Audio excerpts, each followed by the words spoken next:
the most realistic online racing sim ever made. This is iRacing. Detailed laser scan tracks, fully dynamic real-world cars, and over 50 series to choose from.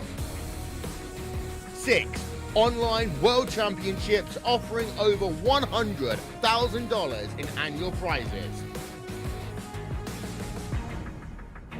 This is the original esport racing game. This is iRacing.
Good evening and welcome back, race fans, to Turn 3 Racing Network. I am your host, Darkside Dave in the cave. Got my good buddy, the postman Dan, in the booth with me, as always, here for the OP Racing Super Speedway Cup Series, brought to you by 4X Graphics. These drivers heading into Talladega tonight, race number 10 here in the regular season. Only about 15 races in total in the regular season, Dan, so these drivers really getting their hands forced, and some of these drivers are going to have to make some pretty big moves if they're going to want a shot at a championship. Yeah, absolutely. The first chase race is going to be scheduled for October 26th, so that's right around the corner. I believe it's 5 races away. So these guys are going to have to start making some moves if they want to get locked in and make their way toward the chase. Yeah, and I mean we've got a pretty long way to go. I mean, you're about a month and a half away from the chase, but the time is slowly but surely running out. I mean, we've had only one repeat winner so far this season, so the win and you're in thing, well, it's getting kind of crowded, and some of these drivers may have to still make it in on points, even if they have a win.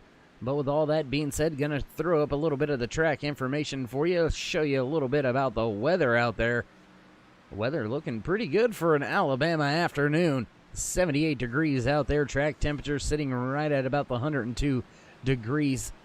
2 mile an hour wind, not really going to affect the cars too much. And, we'll see some great restrictor plate racing like we always do, being brought to you by these drivers here on track from the OP Racing Super Speedway Cup Series presented by 4X Graphics. And I tell you what, Dan, I've had my eye on this this one car out there for quite a while. See if he's out there on track right now. I don't believe that he is, so unfortunately not going to be able to go to that car. But here's another car that I've had my eye on, kind of digging the paint scheme. I believe it's a little bit different than normal, just slight variation. I believe the color is a little bit different, but Anthony English's 40 looking a little bit sporty here today. Yeah, Anthony's been really, really solid the last couple races here. I'm looking forward to seeing what he throws out here. Expecting some good things out of him. So he doesn't have a race win yet, but we'll see what shakes out for him. I'm going to say he's going to get himself a stage win and be the second driver this season to win a stage and possibly a race. So. And that 40, as he has a little fun, goes and clobbers a driver that's on their roof, and, well, he flips and slides down the track, too, to close out happy hour. And what a way to close it out, huh? Yeah, these guys definitely know how to have some fun. And but in all serious time, as soon as qualifying starts here, they're going to knuckle up and elbows up and put the pedal to the metal and throw some laps around this Talladega Super Speedway. Yeah, and just like that, the 40 of Anthony English, he begins his out lap, his up-to-speed lap. Derek Connolly also on his up-to-speed lap. David Booth, Josh Milam, K.R. Stolfus, Turn 3 zone. K.R. Stolfus making a return to the track here with the OP Racing Super Speedway Cup Series presented to you by 4X Graphics. Logan Hilton also on track. Doug Rice on track. Anybody in particular you got your eye on right now, Dan? I was kind of watching David Booth during happy hour there, and he was kind of running around by his lonesome, kind of feeling the car out, seeing what he can come out with as he runs along the backstretch here. And I expect to see a little bit out of David Booth as well tonight. Yeah, and I mean, we've said it time and time again over the course of the season, and I'm sure our fans, the viewers, the friends, the family, they're going to get a little tired of hearing this one, but as long as you're in this thing at the end, as long as you're in that lead pack, come 5 to go, you got yourself a shot. Yeah, absolutely. We've seen that time and time again. We've had a couple 3-wide finishes, eyelashes, puppy hairs, whatever you want to call them, finishes for this thing. Anywhere from, if you're not in the lead, you definitely have a shot, all the way back to even 10th for that matter, if you're tight enough in there and willing to make it go 4-wide at times. So I love these. This is great. And I'm looking forward to this one, Dave. Yeah, and I mean, you already said it, as long as you're not first.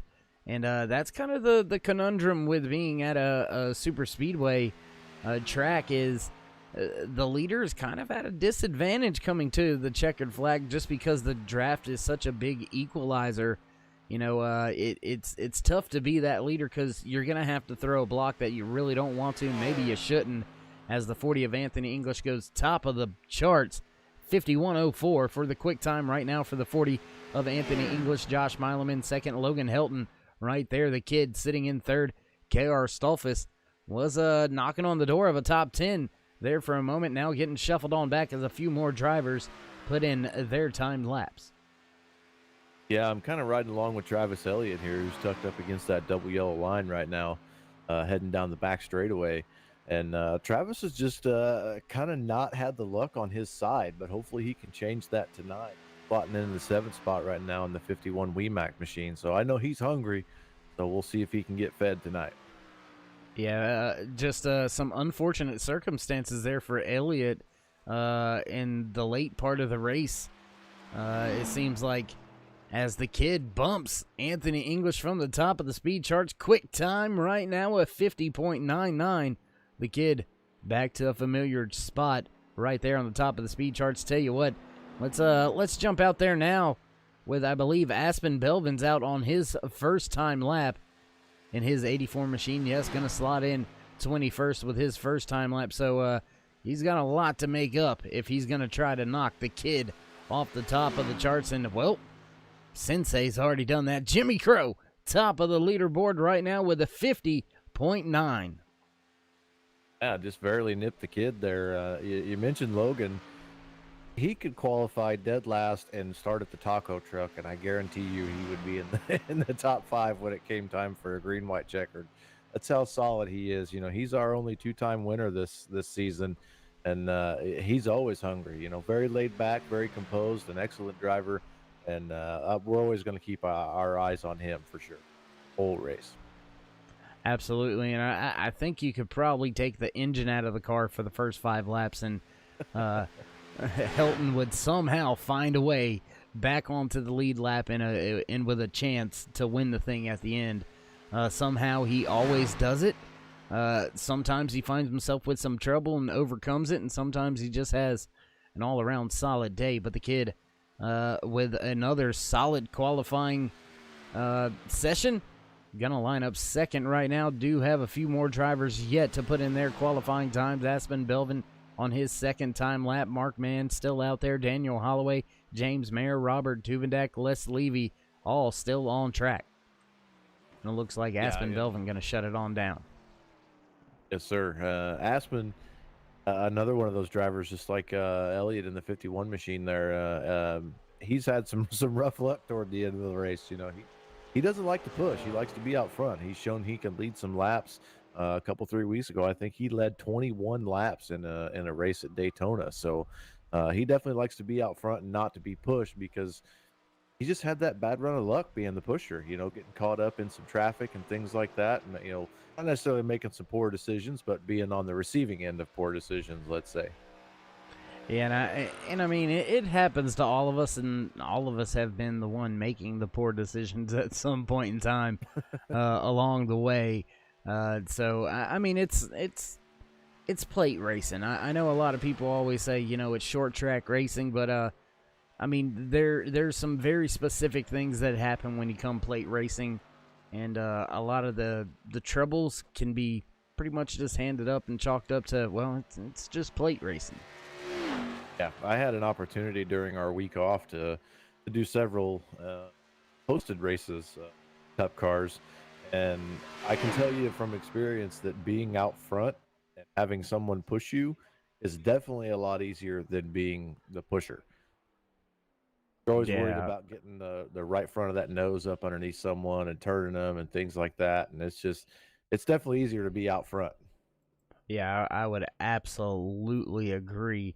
And with about 6.5 minutes in the books here in this 10-minute session of qualifying, it looks like we've got pretty much everybody on the speed charts that's looking to be on the speed charts. We've got 25 drivers turning in a time lap. And with all that being said, do want to remind everybody about the point standings coming in to tonight's race. They look a little something like this. There you see Robert Duvendak sitting on top of the point standings. Duvendak having a great, solid, very consistent season so far. The veteran, the wily one, Rick Seabrand sitting right there in second. Cody Ober third. Hunter Reynolds inside the top 5, sitting in the 4th position.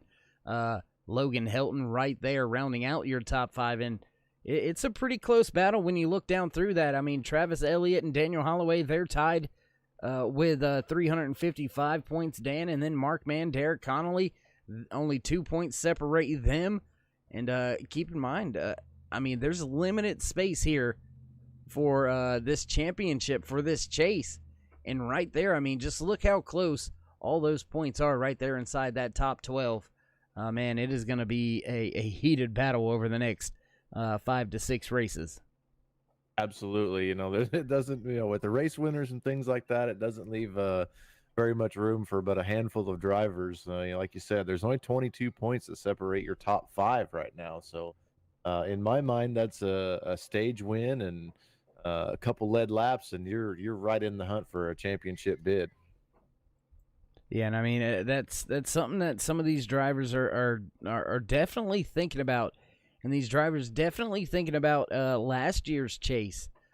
Dan, a few of these drivers that had wins, it actually came down to points still, and who had more points, even though they still had a win. So all the entire field knows, all these drivers know, just because you got a win, that doesn't necessarily mean that you're in. And with all that being said, about 60 seconds remaining, I should say, we're going to take a quick commercial break, head down trackside for our national anthem, then head back for your starting lineup in green flag here at Talladega Superspeedway. So don't go anywhere. We'll be right back. Oh, say, can you see by the dawn's early light what so proudly wailed at the twilight's last gleaming, whose broad stripes and bright stars through the perilous fight o'er the ramparts we watched were so gallantly streaming, and the rackets regular, the boats bursting in air, gave proof through the night that our flag was still there. Oh, say does that star-spangled banner yet wave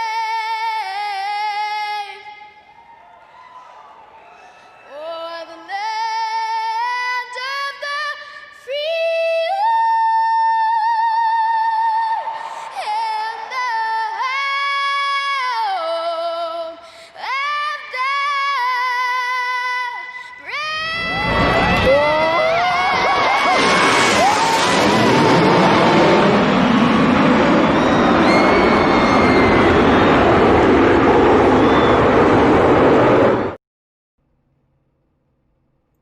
Back trackside, ready to go. Green flag racing here tonight from Talladega Superspeedway in the OP Racing Superspeedway Cup Series, presented to you by 4X Graphics. Race number 10 here tonight in season number 5. So these drivers well on their way through the season. And Dan, this is going to be another hot one for us. Your starting lineup looks a little something like this, if I could actually get it all right. There you go. Jimmy Crow walking away with the points for the pole position here tonight. That 16 going to line up inside row number 1, just to his outside. His protege, the kid, Logan Helton, row number 2. The 26 of Hunter Reynolds, followed by the 4 of Rick Seabrands, row number 3. Cody Ober and Les Levy, row number 4. The 52 of Randall Cobb and the 82 of Dan Harrington. Row number 5 here tonight, the 40 of Anthony English, and rounding out your top 10, that 04 of Mark Mann.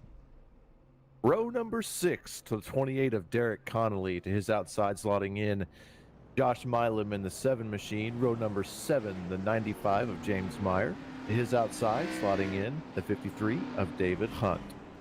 Row number 8, the 21 of Daniel Holloway, his outside Aspen Belvin in the 84 machine. Row number 9, the 91 of Ernie Williams, to his outside David Overstreet in row 2. Row number 10, the 35 of Doug Rice, the 77 of David Booth. Inside row number 11, the 18 of Mark Vega, followed by the 17 of Jimmy Reynolds. Row number 12, the 5 of Chase Berry, and the 15 of Alex Green. Row 13, the 51 of Travis Elliott, and turn 3 zone, the 3 of K.R. Stolfus. Row 14, the 10 of Robert Duvendak, and the 39 of Jamie Jessup. Row 15 here tonight, the 6 of Dustin Barber, and the 00 of Rob Connors. And rounding out the field here tonight in the 31st starting position, the 47 of Andrew Schroeder. Man, oh man, we have got ourselves a big field here tonight, Dan. We've got ourselves a lot of hungry drivers out there. Things getting ready to go, getting ready to kick it off here tonight for the first time drivers into turn 3 side by side. Man, oh man, it's only been a week, but it's been too long. It has. I did enjoy my time off, but I'm excited to see some racing and watch these cars go round and round and crash and bang and upside down, and whatever happens, happens, I guess. Well, I'm sure we're going to see them go round and round. We're more than likely going to see a few of them upside down. So you may get your wishes. We'll have to see how it all shakes out. 3 stages here tonight. Stage number 1 going to come to a close at the completion of lap number 20. But right now we're set to kick off racing for the first time here tonight at Talladega Super Speedway. Lap 1 waiting to get underway. Flag man with it in the hand. Waiting. Green flag flies for the first time here tonight. Ooh, Jimmy Crow with a little bit of a stumble on that restart. May have been a little bit of a design stumble as the kid drops right down in front of that 16 of Jimmy Crow. He's going to lead the field now as Rick Seabrands, and I believe that is Les Levy out there all alone. Yeah, Les is out there. He's always hustling, though, so he's giving good old Rick Seabrands a nice shove there to the outside of the kid, Logan Helton. And, you know, I say all alone, but it's just briefly as more drivers jump to the outside, man. Hunter Reynolds jumped out there. He brought a few drivers with him as well.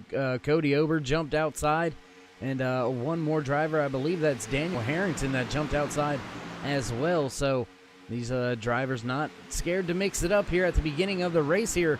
We have seen a little bit calmer start to the past 2 or 3 races. But now it looks like it's go time. It's always go time, Dave. These guys are hustling already. They're swooping and swapping and dipping and diving. And once again, that inside lane's probably going to be the preferred line today. So we'll see what happens later on as the track kind of cools off and get some rubber laid down. We'll see what happens. Yeah, and just that time by down the backstretch, a missed time bump had the 02 of David Overstreet a little bit out of shape, had him 3 wide there for a brief moment. He caught the car, got it headed back in the right direction, slots back in line, so no harm, no foul, but could have been a pretty big moment going down the backstretch there. Yeah, he definitely did a good job saving that race car. Entire field still pretty much packed up all together, and it looks like we do have some drivers starting to work into some back markers, some lap traffic, if you will. Looks like, I believe that may be Alex Green that's in danger of going a lap down here very early. Maybe Alex missing the start, not quite sure what happened here, but the 15 going a lap down very early, only 3 laps into tonight's race, and he is already behind the 8 ball. So Alex Green with a long uphill battle on his hands. Yes, and there was just a huge wiggle there as Rick Stevens got a nice shove from Logan Helton, and he wiggled the back end of that car like a dancing cat, man. I don't know how he did that. Les Levy takes over the top spot. Is these drivers, I mean, you can see them right there down the backstretch, man. They are snaking all over the place, jumping from the bottom lane to the top, from the top to the bottom. no real lane being the preferred lane, so to speak, just yet. These drivers just all over, as it looks like we do have green flag pit stops underway already. Looks like Hunter Reynolds gonna peel off lead. A long train of cars. Looks like Josh Mallon, Derek Conley, and Ernie Williams all joining Hunter Reynolds down on pit road that time by. So Cody Ober and Les Levy left leading these two packs of cars. Yeah, Les Levy is probably happier than sitting in a candy store right now, man. He loves being out front as well, and you know he's one of our favorite characters to interview at any point in the race. So good luck to Les and his race team tonight. I hope I get to interview him at the end of this race, Dave. Yeah, I thoroughly enjoy the enthusiasm. Oh, as Rick Seabrands cuts way down onto the apron. A lot of drivers going to come to pit road this time by. So those green flag pit cycles, man, they're underway very early here. So that pit window already opening for a few of these drivers. And they're taking advantage of it very, very early. And it looks like, if I'm not mistaken, yep, they were actually able to stay on the lead lap. But they are just in front of the race leaders, only about 10 seconds or so there, Dan, away from going a lap down. So Hunter Reynolds and his crew, they got to get packed back up together and get headed in as fast as they can, because this lead pack is coming. Yeah, absolutely. They're hustling around the track here, and you definitely don't want to get swallowed up by that lead pack. If you have 2, 3, 4 cars, you know, a little bit of team strategy, everybody pitting together, you should be okay in theory. But you definitely do not want to pit by yourself. You definitely at least want to have 1 or 2 extra cars with you when you pit. Yeah, I mean, I'm looking. I want 5 or 6 with me when I pit. That's how many. That way, if 1 or 2 have trouble, I've still got a couple with me. You know, you go in with just 3 drivers and 2 of them have issues. Well, now you're solo, and that's not going to work out very well. No, we've seen that time and time again. Just saw it with Alex Green there a couple 3 laps ago. He got swallowed up pretty quickly by that lead pack, and no bueno for anybody in that situation. Yeah, no, you know, starting to think now we've seen about half of the field, or upwards of at least 10 to 12 cars go ahead and make their pit stops here for stage number 1. When is this long train of cars gonna decide to either split up or all come to pit road at once? And if they all come at once, man, that could be a disaster. Could be a nightmare for the majority of them, as we've got about 14 drivers or so right here in this lead pack, and that would be a lot of cars to try to orchestrate onto green flag pit stop. Yeah, that would definitely make a bull in a china shop type of situation, you know, where it's just a bunch of crashing and banging stuff going around. So hopefully for the sake of green flag racing, we can see a couple three of these guys go make the dive to pit road at a time and kind of keep it clean here.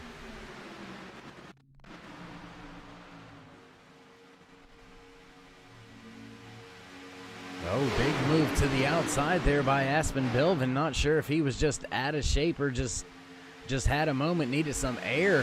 He jumped out 3 wide there and right to the back of that outside lane he goes. Not quite sure what it was. Just looked like a big move there for a brief moment by Aspen Belvin. No, nothing really wrong with the car as Cody Ober chops that nose of Les Levy right off, man. That was very close. Yes, it was. Great job by his spotter letting him know that he was clear, as looks like Logan Helton there leading another car down into pit lane. Yeah, and it actually looks like that's somewhat of a lonely crew. Logan Helton, Jimmy Crow, only 2 drivers to hit pit road that time by. So those two going to have to try to synchronize their pits as much as they can and try to come off pretty much right together. That way they can line up and just push like crazy, because they're going to be outnumbered by multiple different packs. Yeah, you may say that's kind of a bad move, but that's the sensei and the sleep there, Dave. So maybe they know something, written in the ancient text of NASCAR that we don't know. Oh my goodness, look Oh, at man. this big group of cars coming to pit road. Oh my goodness, I'm not sure how they all got to pit road safely, but they did. Dan Harrington, Cody Ober, Daniel Holloway, KR Stolfus, David Overstreet, Mark Vega, Chase Berry, Les Levy, Travis Elliott, all to pit road that time. That's at least 10 cars right there, Dan. Yeah, that was a big gaggle of cars there. Cody Ober was nearly almost all the way sideways, right at the entrance to the pit lane speed limit line there, and I don't know how he saved that car. I'd have been around and get taco. Yeah, and that's actually going to put the race lead in the hands of the 17 of Jimmy Reynolds. He's getting pushed right now by that 40 of Anthony English. Anthony just... Oh, sorry, got the paint schemes mixed up there. Very similar paint scheme between Anthony English and Alex Green. So, unfortunately, getting them mixed up for just a brief moment. But anyways, yeah. I think you were right. Said that right. Well, I was going to say he was a lap down just moments ago and putting himself in a good position, but Anthony English has been on the lead lap the entire time, so a little backfire on that one. But it's all good, all well, no harm, no foul. Yeah. These top 5 drivers still continue to stay out as we work our way around the track. Lap number 12 out of the 94 scheduled in the official race distance, and it looks like 2 of them going to break off and come to pit road this time by. And, I'm not sure if that was calculated or not, as it looks like just Dustin Barber and Jimmy Reynolds going to hit pit road. That's going to leave Anthony English, Robert Duvidak, and Jamie Jessup out there still running on the track. And, man, I tell you, that second pack, they're coming pretty fast, too. Double file right now, 8 different cars. Josh Milam, Rick Seabrands leading their respective lines, and they're coming in a hurry. Yeah, haul in the mail, since I work for the post office, and they say that, trademark. Well, any infringements, and I'm gonna send them your way. Send them my way. I work for the government. It's all right.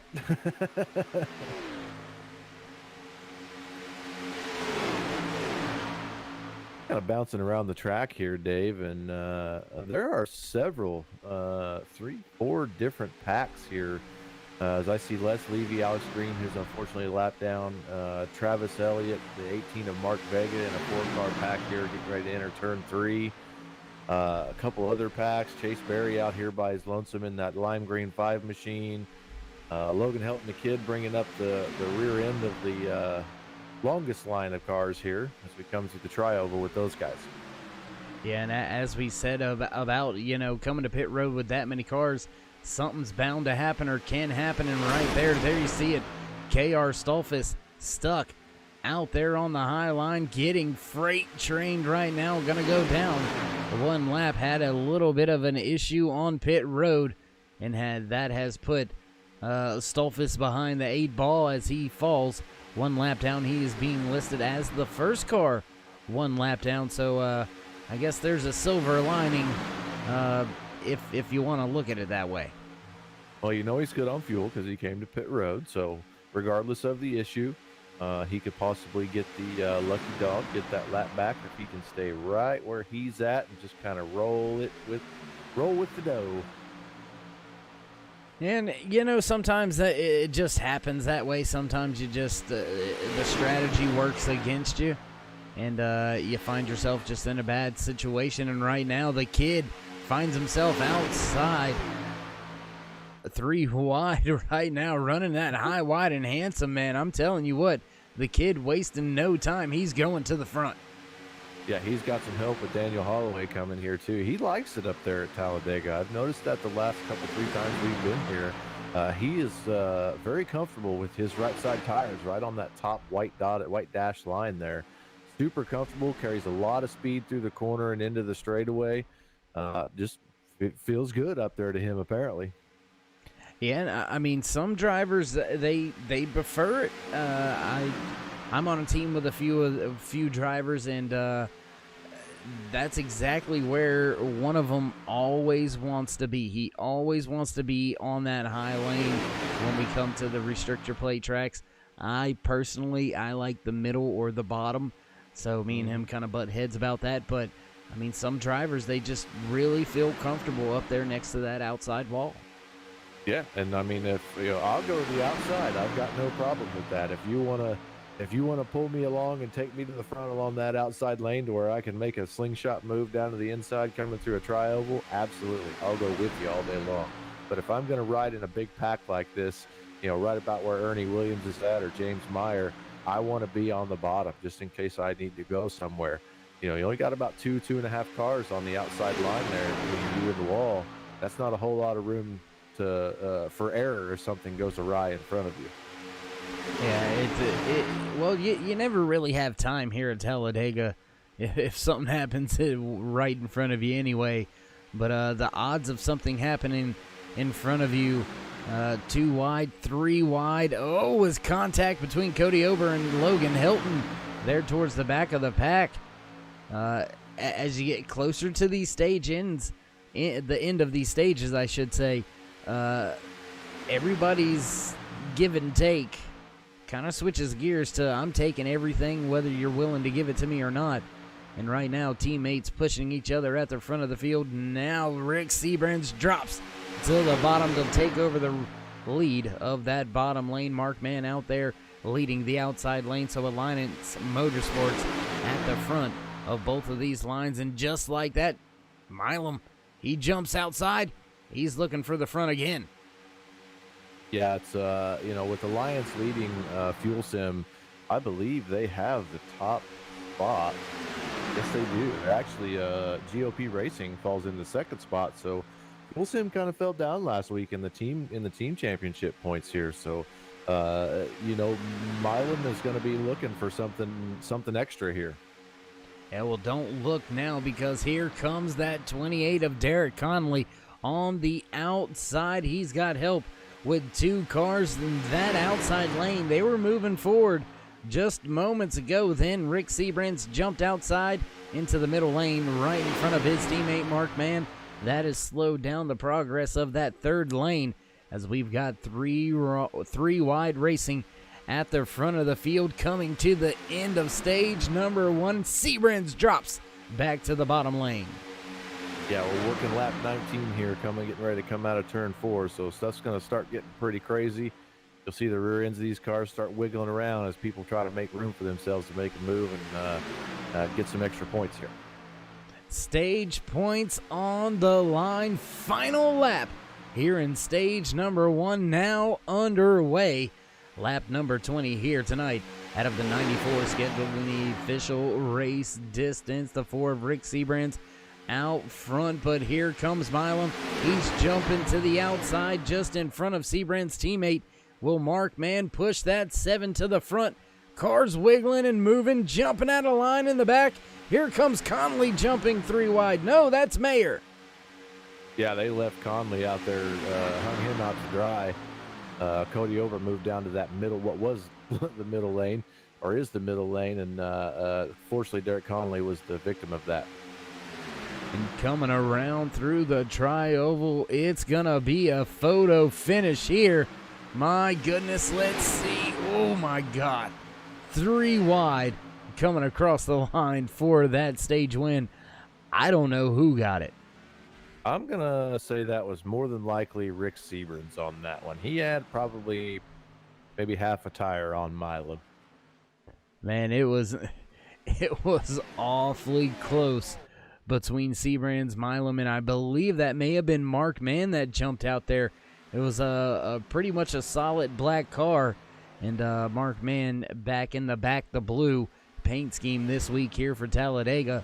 So I believe that could have been Mark Mann out there vying for it 3 wide at the end of stage 1, man. That was crazy. Yeah, I believe that was Mark Mann. So another solid drive from him. He was our 3rd place podium finisher last week, or before the break, week and a half ago, 2 weeks ago. What day is it, Dave? It's Monday, right? I think it's a Monday. Yeah, it's definitely a Monday. It feels like a Monday. That it does. That it does. I'm Stage gonna one. have to, oh, sorry. Go ahead. Oh, go ahead. I'm gonna have to tell Mark Mann that he needs to get a Terminator. Remember the cop from Terminator? He needs to get that. He needs to get that driver suit to hang up in the proverbial bat cave there with the bat suit. That would be absolutely hilarious right there. Oh my goodness. Well, with stage number one in the books here for us tonight, we're going to step away for a brief commercial break. Let the drivers hit pit road. They're all going to come down pit road for fuel and tires. So we're going to step away for just a brief moment. Don't go anywhere. We'll be right back with all your racing action live here on the Turn 3 Racing Network.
And thanks for staying with us here, race fans.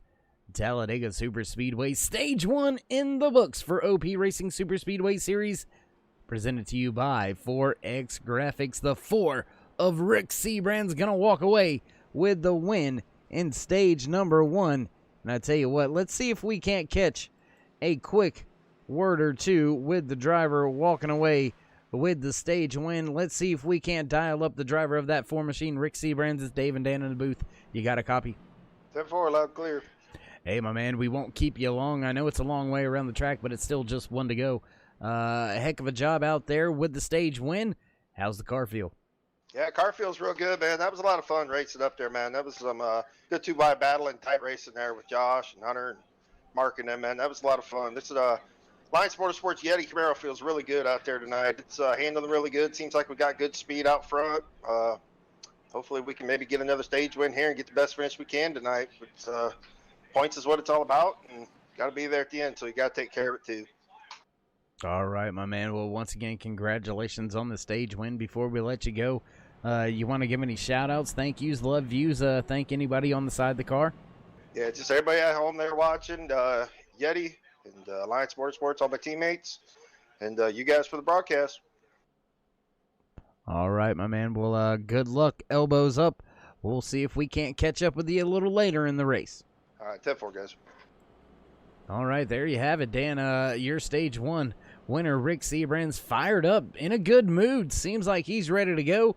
Seems like he's ready to help some of the teammates and maybe push that 40 of Anthony English maybe to victory lane. Try to get him into a position to be in the chase as well. Still a lot to unfold here tonight, though. Yeah, we definitely have quite a bit to go. We've got about 70 plus laps of green flag racing to go, and looks like we're going to get our stage 2 underway soon.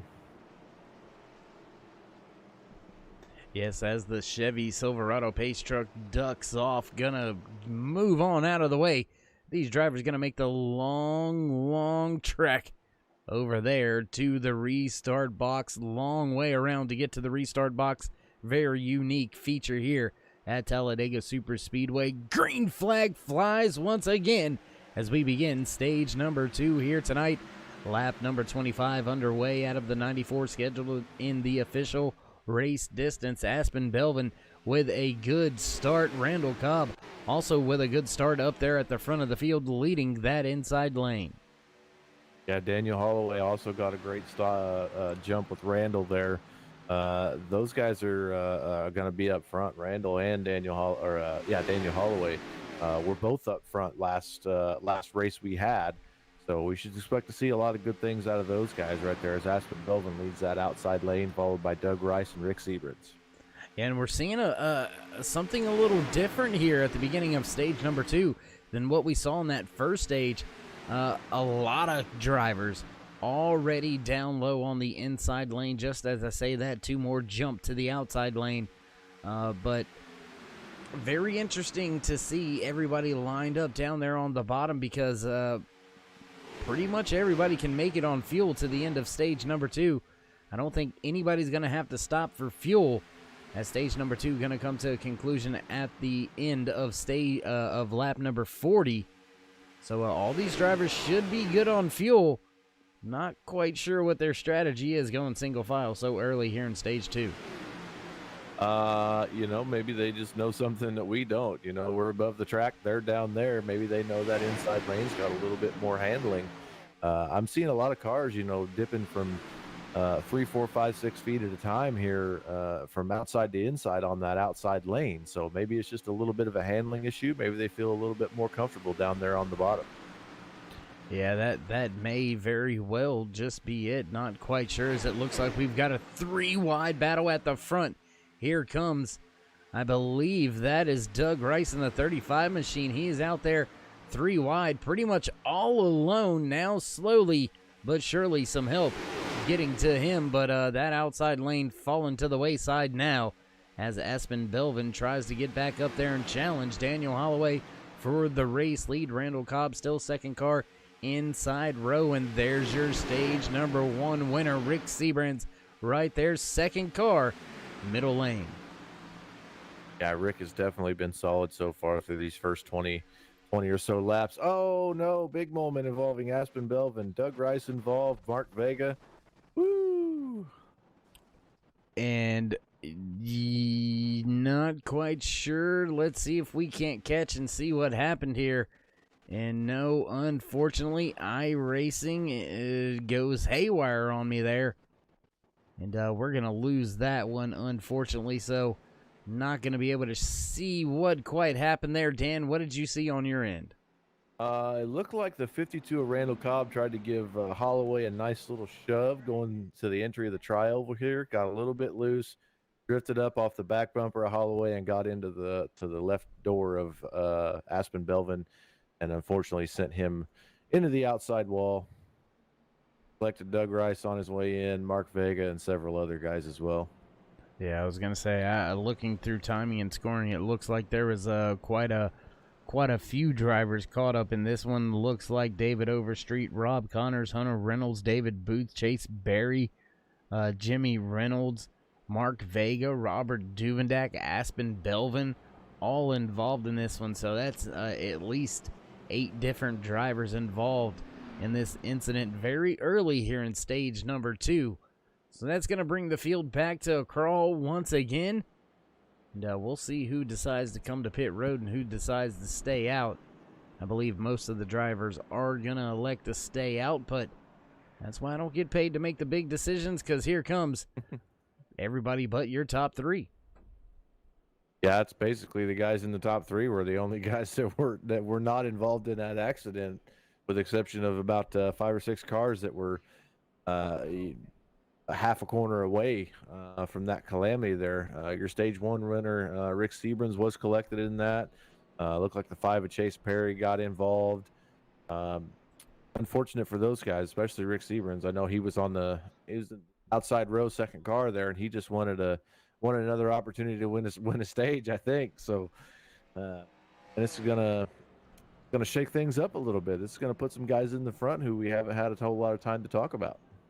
Yeah, it's definitely going to shake things up. It's going to definitely shake up the strategy for some of these drivers, as they're going to have to kind of ease up a little bit and kind of let the cards fall where they lay, so to speak. Maybe not being able to take the fight to the field until a little bit later on. So some of them going to be behind the 8 ball, and well, that's just the beauty of plate racing. As you can actually do that and still pull off the race win. We'll have to wait and see how that all shakes out. But we're going to step away for just a brief commercial break once again. Don't go anywhere, ladies and gentlemen. We'll be right back. We got big-time problems with that motor, buddy. Hey, just between you and me, the idea is to avoid the other cars. Congratulations! You just set the sport back 30 years with that move. That move will put you in the Hall of Shame. You keep doing stuff like that and we're going to lose our sponsor.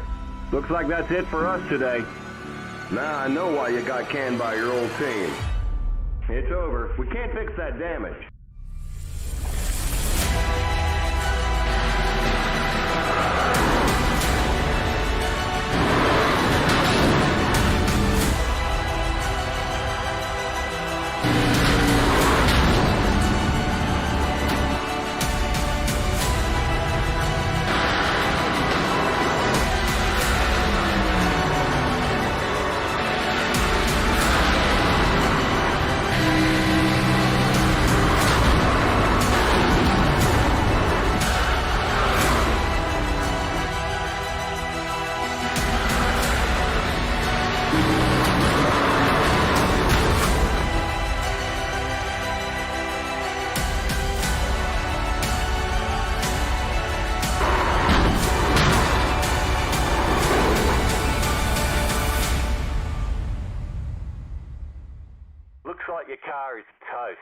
You'll need a tow back to pit lane.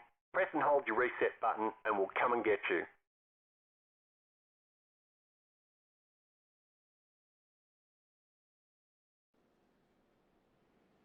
Backtrack side after our first caution flag flies here in stage number 2. Dan, that one catching up quite a few other drivers out there, but we still got a good 20 drivers or so with no damage, so still a good bit of drivers out there that can mix it up pretty rough. Yeah, absolutely. I imagine you'll see the guys that do have damage, they'll probably end up, since we have a little bit of time here under caution, they're probably just letting the pit crews do what they can to the car, saving that fast repair for the end of the race. Maybe go out, just turn some laps, get some track position, and see where they end up toward the end.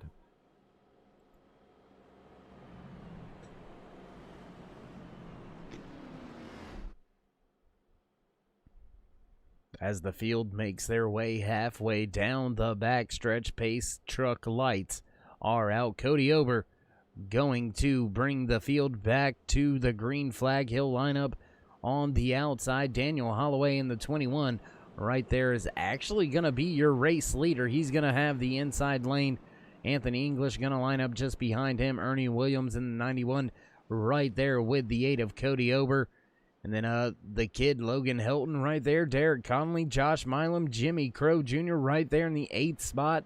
Les Levy right there as well. Travis Elliott will round out the top 10. So still some heavy hitters up here at the front, even though a few of them were involved in that latest incident. Yeah, just getting some insider information from the YouTube chat here, Dave. I believe Jimmy Crow and Logan Helton had a little bit of an issue on pit road and sent them to the back, but look where they are right now. They're running in the top 10. Student and the Sensei right back in the mix of this. Yeah, everybody's still right here in the mix. We've still got, I believe, almost everybody on the lead lap. 27 drivers still on the lead lap as the green flag back in the air once again here at Talladega Super Speedway. Cody Ober with a great start on that outside, but the inside lane being led by Daniel Holloway surges back to the front with the push by the 40 of Anthony English. Here comes Logan Helton with the push on him. Yeah, I imagine you'll see Logan try to bring Milam with him here, and maybe Jimmy Crow in that pink and black number 16 car back there, just behind Conley on that outside row. You'll see them guys try to make a switch here and maybe try to get a run, get another stage win for their team here. Yeah, and I mean that's what it's all about. Is even if you can't win the stage, you want one of your teammates to win a stage, because you're keeping those points out of your the other team's hands. You know what I mean? So it's one of those. Well, if I can't have it, neither can you. Yeah, and you definitely you almost want to play defense at some sort of time against another rival team member. I know that's probably terrible to say. As GOP Gaming comes in, says updates are getting him on the YouTube side over there, Dave. That's unfortunate. Yeah, and I think there may be something going on in the back over here, as well, as it looks like having a little bit of some glitchy issues. Not seeing any frame drops, not seeing anything problems or anything being taxed on the GPU. The CPU all looks good. Everything looks good. So not quite sure. Just sometimes that's the way it is, you know. I have to make a talk with the tech truck, and they can't fix your stuff, then we'll have to figure out if those guys are smart enough to figure out a way to pipe my video feed over to your video feed and make one nice video feed. I don't know who just got fed, but I'm hungry. I just saw some not deep fried Oreos, but Oreo ice cream cakes that are relatively new. Oh, deep fried Oreos, bro. You had me right there. Oh, you had me. Put that on my next race car. Oh, my goodness. You might get hit a lot, I'm just saying. Hey, when you got the good stuff, everybody wants it. This is true. This is true. Now it looks like the front of the field ganging up on those three cars down there on the inside lane. Cody Ober, Josh Milam, Ernie Williams. It looks like, Ober, Ernie Williams, and Holloway all getting ganged up on by Milam. And pretty much the rest of the field all out there running that middle lane. As Rick Sebren's one of the first drivers to look down there. Meyer, he's going to join Holloway down there. Here comes Anthony English. He's trying to close the gap. Yeah, that outside lane is definitely fast enough to keep up with the inside lane. I just don't think they're quite fast enough and organized enough to be able to make a run to drop a pass in front of Cody Ober here. Oh, and now being shown down a lap. Hunter Reynolds going to be put down one lap as he has got some heavy damage after that latest incident. And we've got some three-wide racing up here at the front. Look at that high lane. Chase Berry and Travis Elliott trying to move to the front, and they shot out of a cannon down the back stretch. Where did they come from? Last time I saw Travis Elliott, he was way back there, about 10-15 car lengths, and then he picked up that lime green machine number 5 of Chase Berry, and they went right to the front. Oh, James Meyer into the outside wall. Oh, and I seen it happening, and then iRacing in overlay, and everything goes haywire. Oh my goodness. It looked like Ernie Williams blew his motor. It looked like that engine popped, and then everybody scattered and nowhere to go. Mayer gets turned up in front of the field, and bang. There you have it. That was a bang situation right there. Got That a nice was- puff of smoke out of the back of 91 of Ernie Williams, and unfortunately James Meyer got in the back of Holloway, and nowhere for Hunt to go in the 53 machine, and unfortunately sent James Meyer in the 95 to the outside wall. Collected a couple other guys as well. Yeah, and that's that may play a little bit of havoc on the field here, as that was I don't want to say halfway back in the field, but there were still a lot of drivers that were gonna have to make their way through all that carnage and chaos, and a few of them cannot afford to have to sit on pit lane any longer than necessary.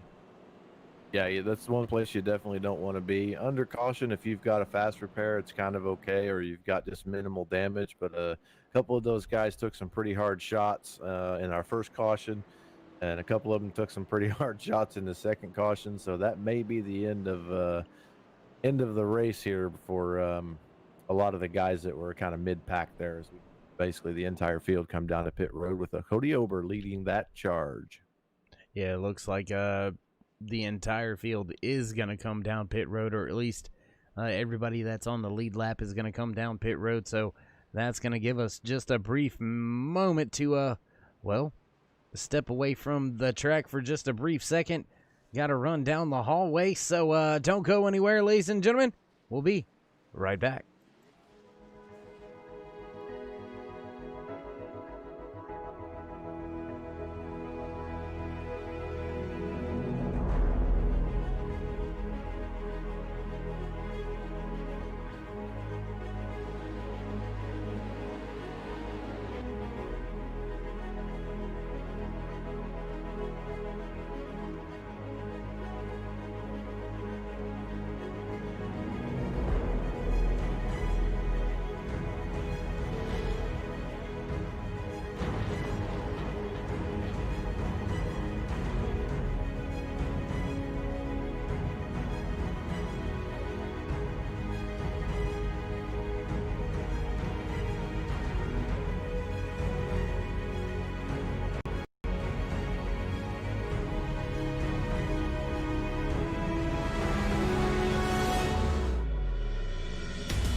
And we're back trackside once again here at Talladega Super Speedway Field.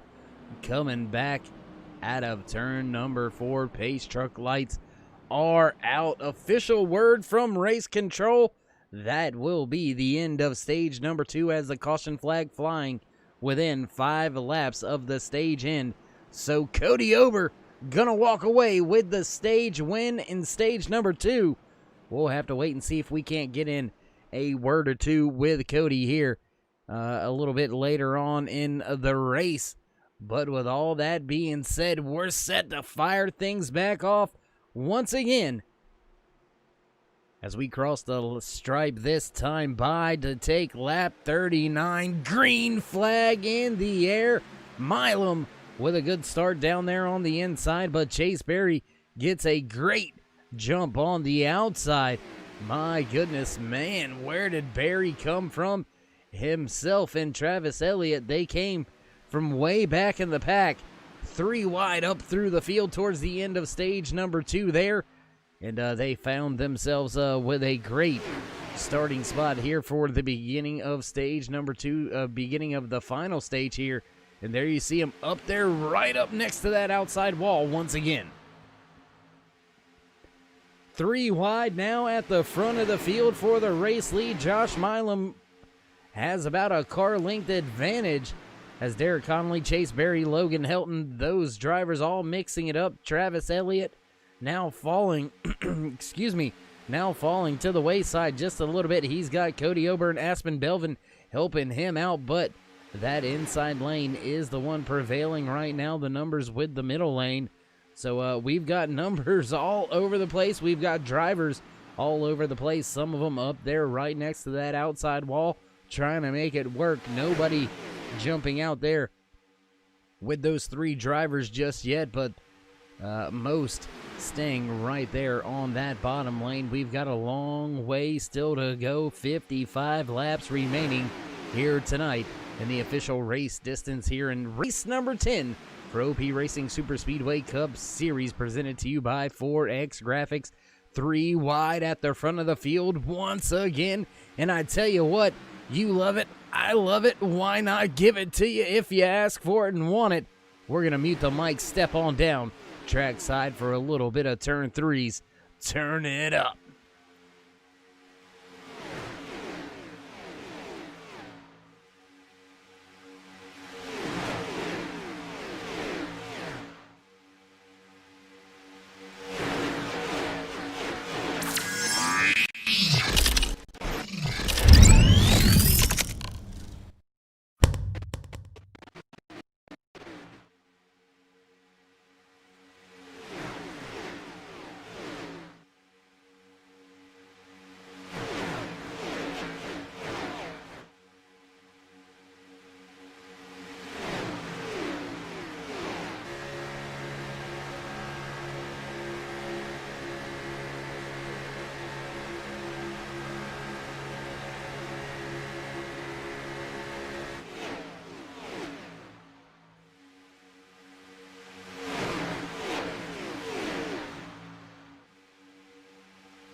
Man, oh man, love it when we get to head down trackside to bring you some of the sights and sounds up close and personal here from the OP Racing Super Speedway Cup Series, presented to you by 4X Graphics. Battle at the front for the race lead. Chase Berry leading that inside lane. Travis Elliott trying to take the lead with that outside lane. He's got help from Aspen Belvin, but here comes one more trying to take the lead all by himself. Not going to happen. He's going to start falling to the wayside now. It looks like we're having a little bit more of those issues. We're going to get those ironed on out for you. There it goes. Looks like it fixes itself as it comes off of turn number 2. Field still very spread out here. Oh, big moment there as Conley and Milam try to drop to the bottom. Milam almost not quite clear. Lucky enough, he was able to slot in just in front of the 5 of Chase Berry. 3 wide now for third place. Berry, Elliott, and I believe that is Crow on the outside with the kid Helton pushing.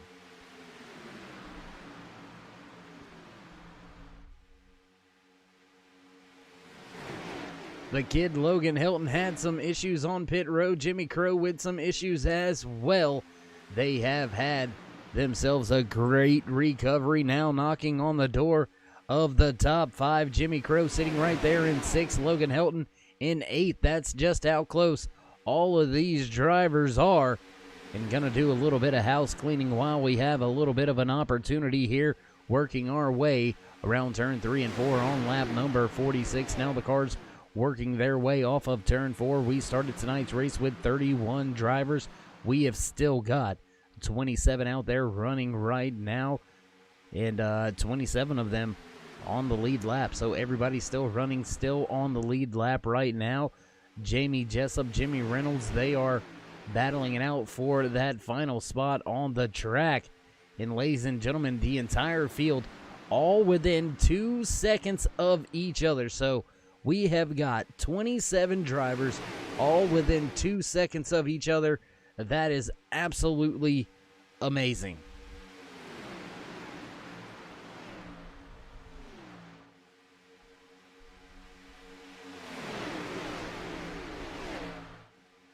Oh, big moment at the front. Barry goes around into Elliott. They go way off the track. We stay green after that contact.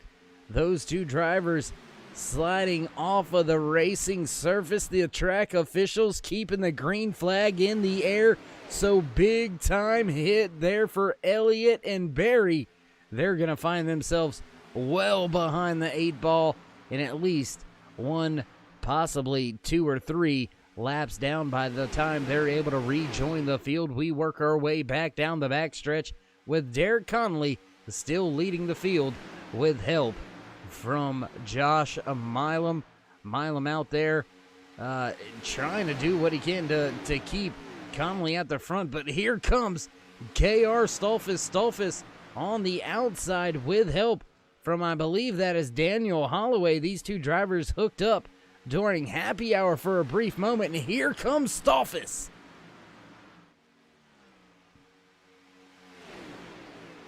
KR Stolfus with a great recovery. Keep in mind, during stage number 1, he found himself down a lap. Luckily, he was able to get the lucky dog, and here he is right now, battling for the race lead, the leader of that outside lane. Now he does have a little bit of an advantage, but the inside lane gonna work its way back to the front and around the outside of that number 3, as Stolfus still trying to keep the outside lane rolling. Holloway right there, Aspen Belvin as well right there trying to help the cause. Dustin Barber also involved with this 4-car train on the outside as KR Stolfus storms to the line to lead that lap. And oh, he cuts across. Not clear. He's going to spin off the front of the 28 of Derek Conley. That was unfortunate for KR there. Man, he had a solid run there, man, and he just maybe lost a little bit of mental focus there. That's unfortunate. Yeah, and sometimes it happens that way. I don't want to say it's rust, but sometimes the spotter says clear and you hesitate, and then when you go, you're no longer clear. Not quite sure what happened or took place, but we do know wasn't quite clear, and across the nose of that 28, the 3-car went spinning to the apron. Looks like he's kicked it in gear, and he's going to try to catch back up to the field, but he is a good bit off the pace now. Yeah, he's definitely a good bit off the pace now. As we see the 6-car, Dustin Barber, take command of the race lead. Cody Ober gave him a nice shove to the outside of the 21 machine of Daniel Holloway, and to the point he goes. Yeah, it looks like that outside lane's starting to stall out just a little bit now. Cody Ober dropping to the wayside. He's going to fall even with the 7 of Josh Milam running in the 5th position. But here comes Travis Elliott.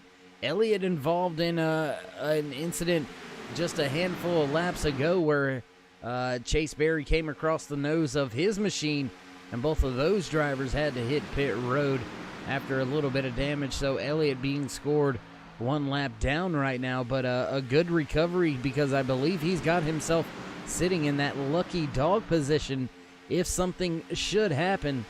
So good recovery right now. Can he turn it into an excellent one?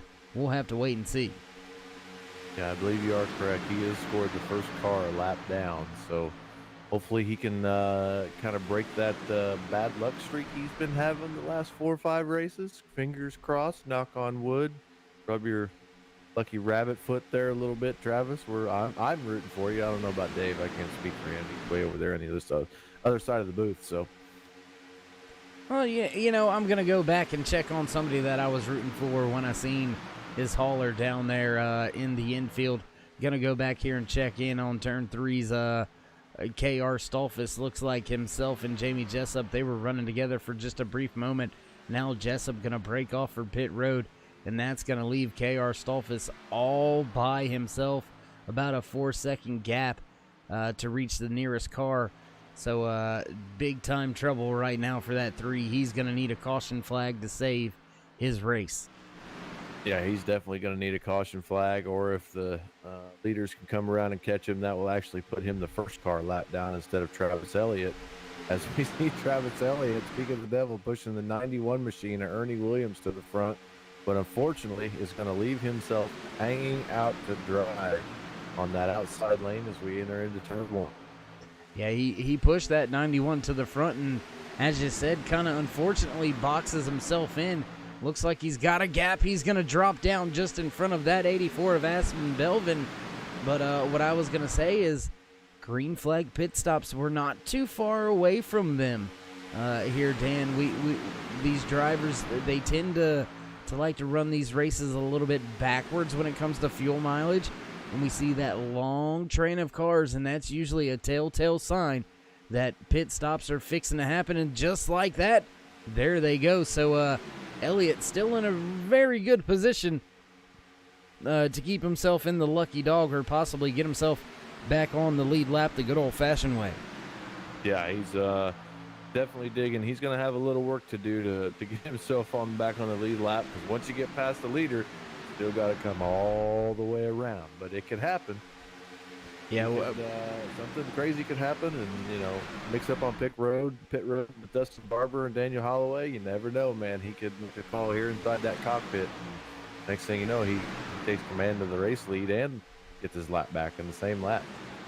Yeah, and that's kind of what you're hoping for, is once you do find yourself just in front of the race leader, that something happens and you get that caution flag. That way you get to catch up with the field, pit with them still, and not have to go to the end of the pack with that lucky dog penalty per se, as we've got a lot of drivers on the pit road this time by. Looks like another 10 drivers hitting pit road. Your top 4 staying out right now: James Mayer, Robert Duvendak, Rick Sebrands, and Anthony English, all staying out on track.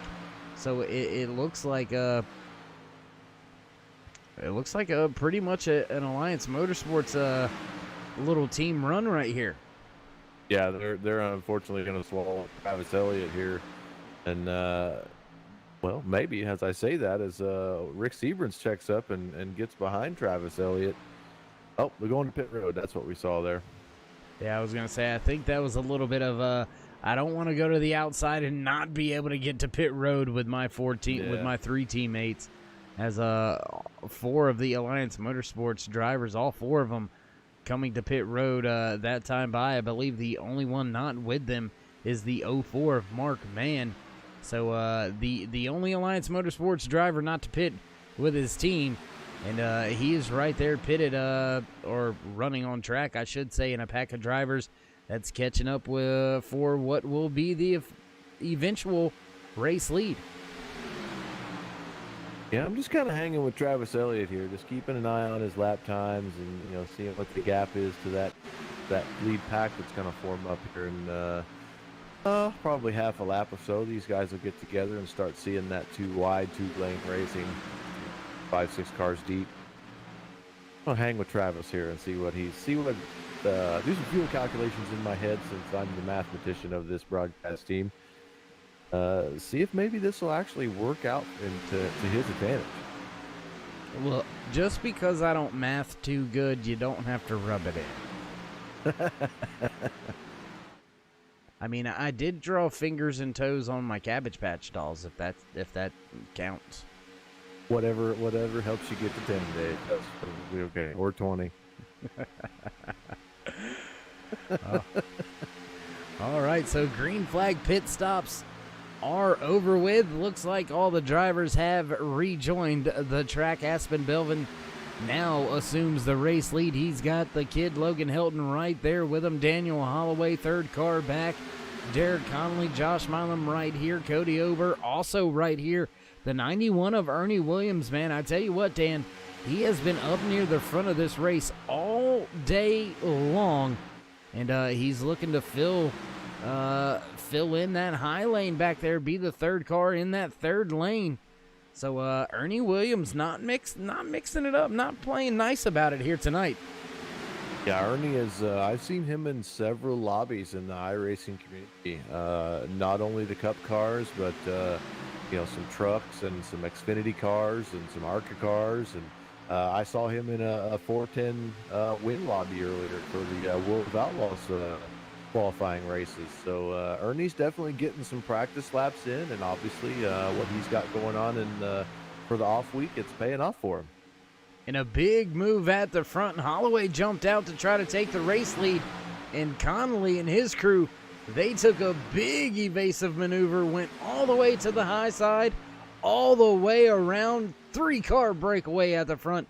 Connolly leading with Milam right behind him in that 91 of Ernie Williams. Man, I tell you what, that black and yellow looking pretty sweet right now. Yeah, he's definitely solid. Like I said, that practice is paying off for him, and he'll be right there at the end, I guarantee you.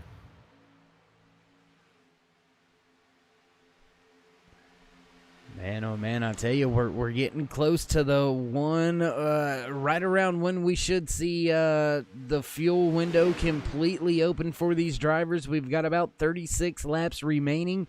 They can get anywhere from 18 to 21 laps of fuel in the car.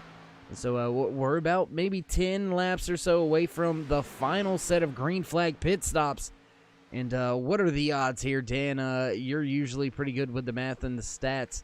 So what are the odds? What's the percentage that we're going to end tonight's race in a green-white checkered scenario? I'm going to say history has shown to repeat itself. Do the math. You're going to have about a 96.79% chance of having at least one green-white checker.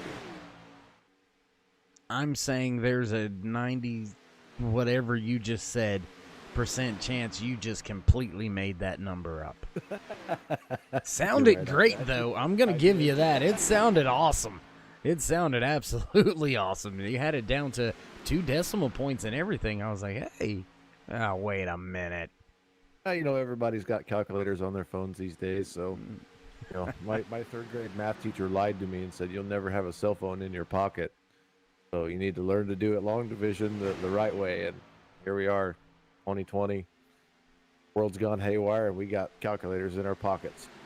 Yeah, I was gonna say, if you take the time to even type it in, then you're behind the times, man. You just, hey, Google, and Yeah. it'll tell you. You ain't even gotta type anymore. I'm telling I you. know. Looks like we've got about a 10-car breakaway at the front of this field. It's actually an 11-car breakaway right now. Derek Connolly, Josh Milam, Ernie Williams, Aspen Belvin, David Booth, Jimmy Crow, Daniel Holloway, Logan Helton, Cody Ober, Dustin Barber, Mark Mann, all right here in this lead pack. Then we've got another small pack that is developed behind these drivers, being led by James Mayer, Rick Seabrands, Robert Duvendak, Anthony English, round out that little small group of cars. Then it's another 5 or 6 seconds back to our next group of cars being led by the 52 of Randall Cobb. So we've got 3 very distinct packs, and right now it looks like the numbers are lying with this front pack as they are beginning to pull away from James Mayer and Rick Seabrands. Yeah, I'm still hanging with Travis Elliott here, and about 5 or 6 laps ago, he was at a 20-second gap to your pack, and that gap is not increasing. So he's got Doug Rice hanging with him there. So if this works out for him, Dave, if we get some green flag pit stops here, probably around lap 70, 71, 72, this might work out for Travis because he is a pit cycle behind, and it might actually work out because these guys, 4, 5, 6 of these guys in the top group here are going to have to pit, and then he'll have track position and he'll be right back in the fight. But what if it snows in December in France? Then what's going to happen? You have the Battle of the Bulge, and we have 2 green-white checkers with 100% chance of carnage. Let's roll with that one. All right. Got an answer for everything, and right now, answer for everybody out there on the track. Derek Conley continuing to lead the field. He's had control of that inside lane, and there's been some challengers, Dan, here over the past 5 to 6 laps, go up there and try to challenge for that race lead on the outside, but nobody's been able to take away that top spot just yet. Looks like that's not going to happen still, as that outside lane starting to fall behind once again. Fall even with the 3rd place car, the 91 of Ernie Williams. So just doesn't look like that outside lane is just quite ready to go. Now they just need to, David Booth is in a great position right now. He's got one of the best drivers in this series with that 16 machine of Jimmy Crow right behind him with the kid falling in that 3rd spot outside line. David was solid in happy hour, so he's definitely feeling comfortable. If you just watch his car, he's nice and smooth, and he's right where he needs to be, Dave. Yeah, and that's what you want to see out of a driver that you want to push, or out of a driver that you want to push you, is how smooth are they on the wheel? How smooth are they in the corners? Because that's where you really make up your time. It's not how hard you can push each other down the backstretch, because everybody can push just about the same amount down the backstretches. It's how close can you be in the corner? How much can I actually push you in the corner? Or how much can you be pushed in the corner? Or I be pushed in the corner? That's where you're going to make up a lot of the time. So seeing how smooth Booth is on the wheel has got to feel good for Crow as well as Helton. They know they got a drafting partner now. Yeah, absolutely. If I wanted to see somebody in my mirror, there's 3 or 4 guys I would want back there, and Jimmy Crow and Logan Helton are 2 of them. So definitely looking forward to see what David's got here on this outside line, coming through the tri-oval and diving into turn 1 with Derek Conley still in the race lead.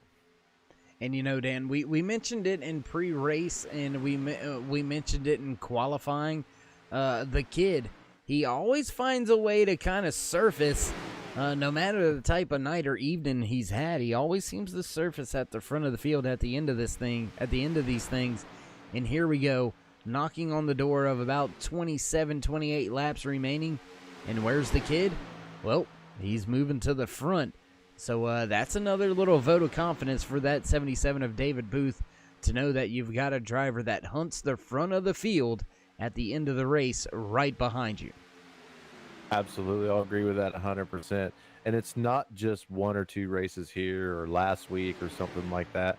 Logan has been incredibly consistent with being able to work his way through the pack, get his pit cycles. Even when Jimmy Crow missed a week there, he was still there. So that just goes to show you the level of talent that this young driver has and how comfortable he is behind the wheel of one of these super fast race cars at a restrictor plate race.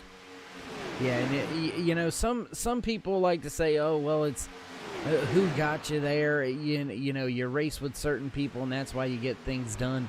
And the fact that Logan Hilton, even without Jimmy Crow around, and even last year when he was kind of brand new on the scene, so to speak, he showed then what he was made of, and he is backing it up this season.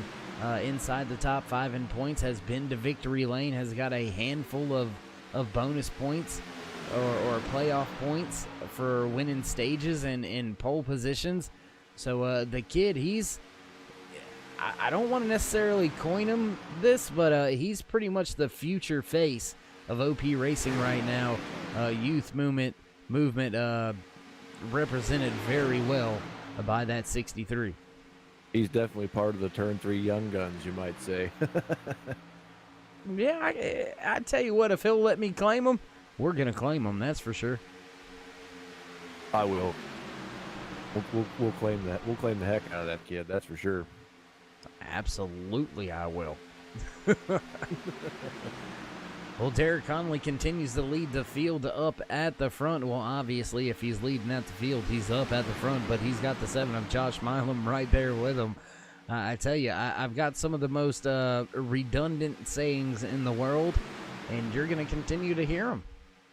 That's fine by me.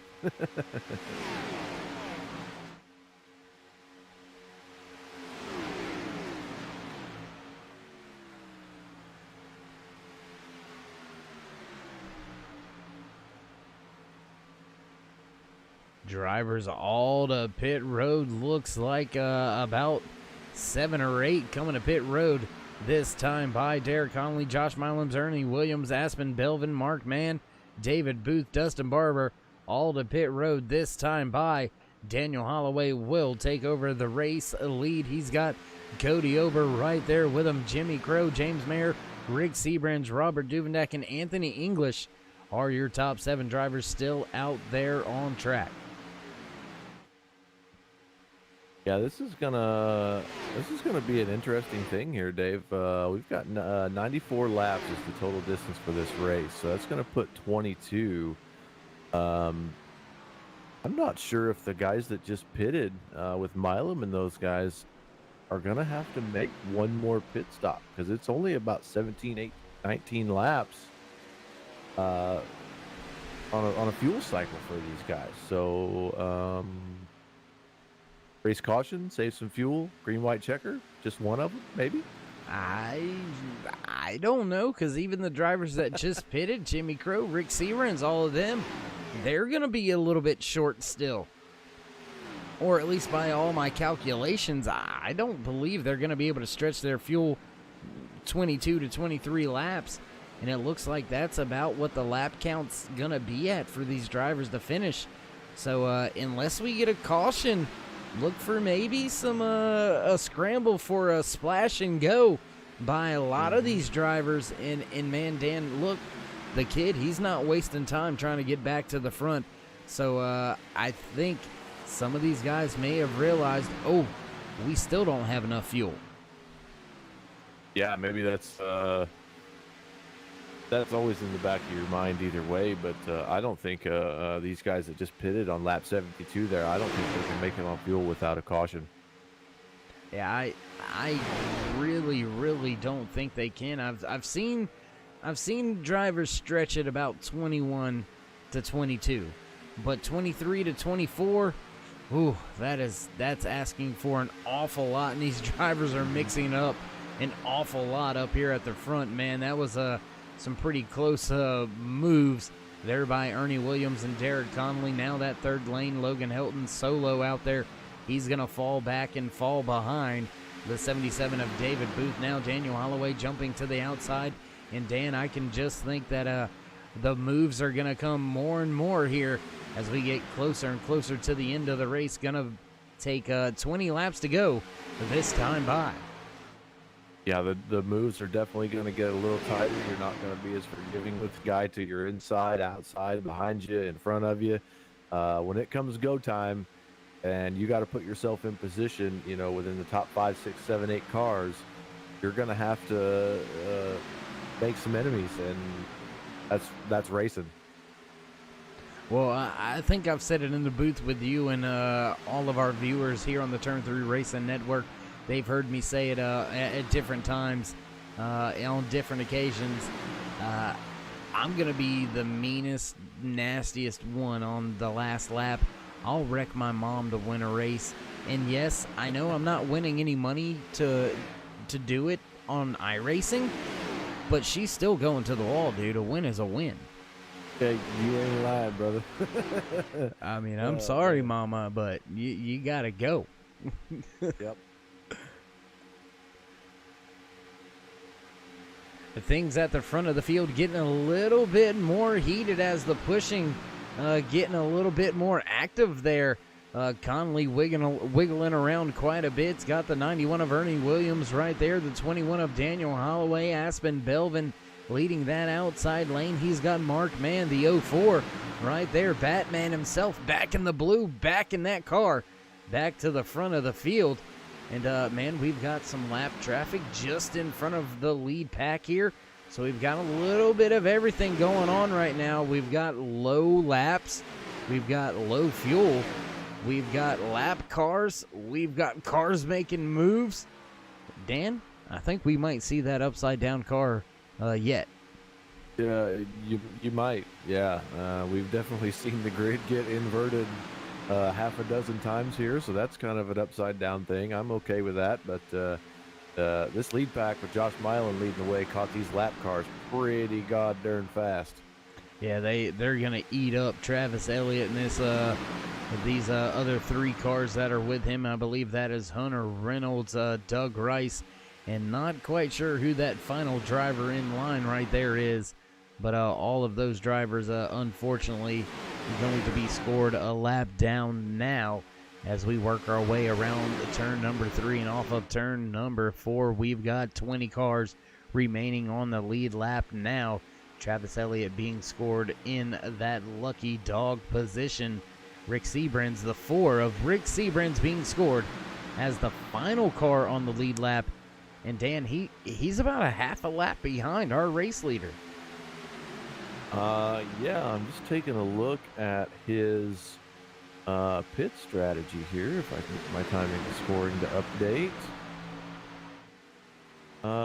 Yeah, Rick is on the current pit cycle, and he is right around 27 seconds around, so he's got a good chance, you know, with a splash and go to make up some ground and take command of the race lead if something happens. So, this would be a tough call if I was on top of the pit box right now. Yeah, and I mean, whoa, big time moment, big hit, the 77 hard into the outside wall. Another driver down to the inside. Looks like that was Jimmy Reynolds that may have had some issues right there. We'll go back, see if we can't see if that's who it was. I believe that may have been Jimmy Reynolds involved in that one. Oh, and the 17 hard impact to that inside wall. He is going to, unfortunately, come to a stop, get it headed in the right direction, but we still stay green flag racing here at Talladega Super Speedway. Back live at the front of the field, still side by side with Daniel Holloway, now trying to snatch that lead away from Josh Milam. Yeah, Josh is he's hungry too. I mean, he's always up front toward the end of these things. And I mean, what can you say? Daniel Holloway's been solid all night. You know, we got our good buddy Mark Mann in the back to blue '04 machine there, right up front again, and Ernie Williams. You just can't say enough about the time that these guys put behind the wheel to be able to do this every Monday night and put themselves in position to win one of these races. It's tough enough as it is, but to be able to get from the back to the front, the back to the front, time and time again, it just gives you a testament how patient these guys are and how hungry they are to win. Yeah, and I mean, it takes a lot of,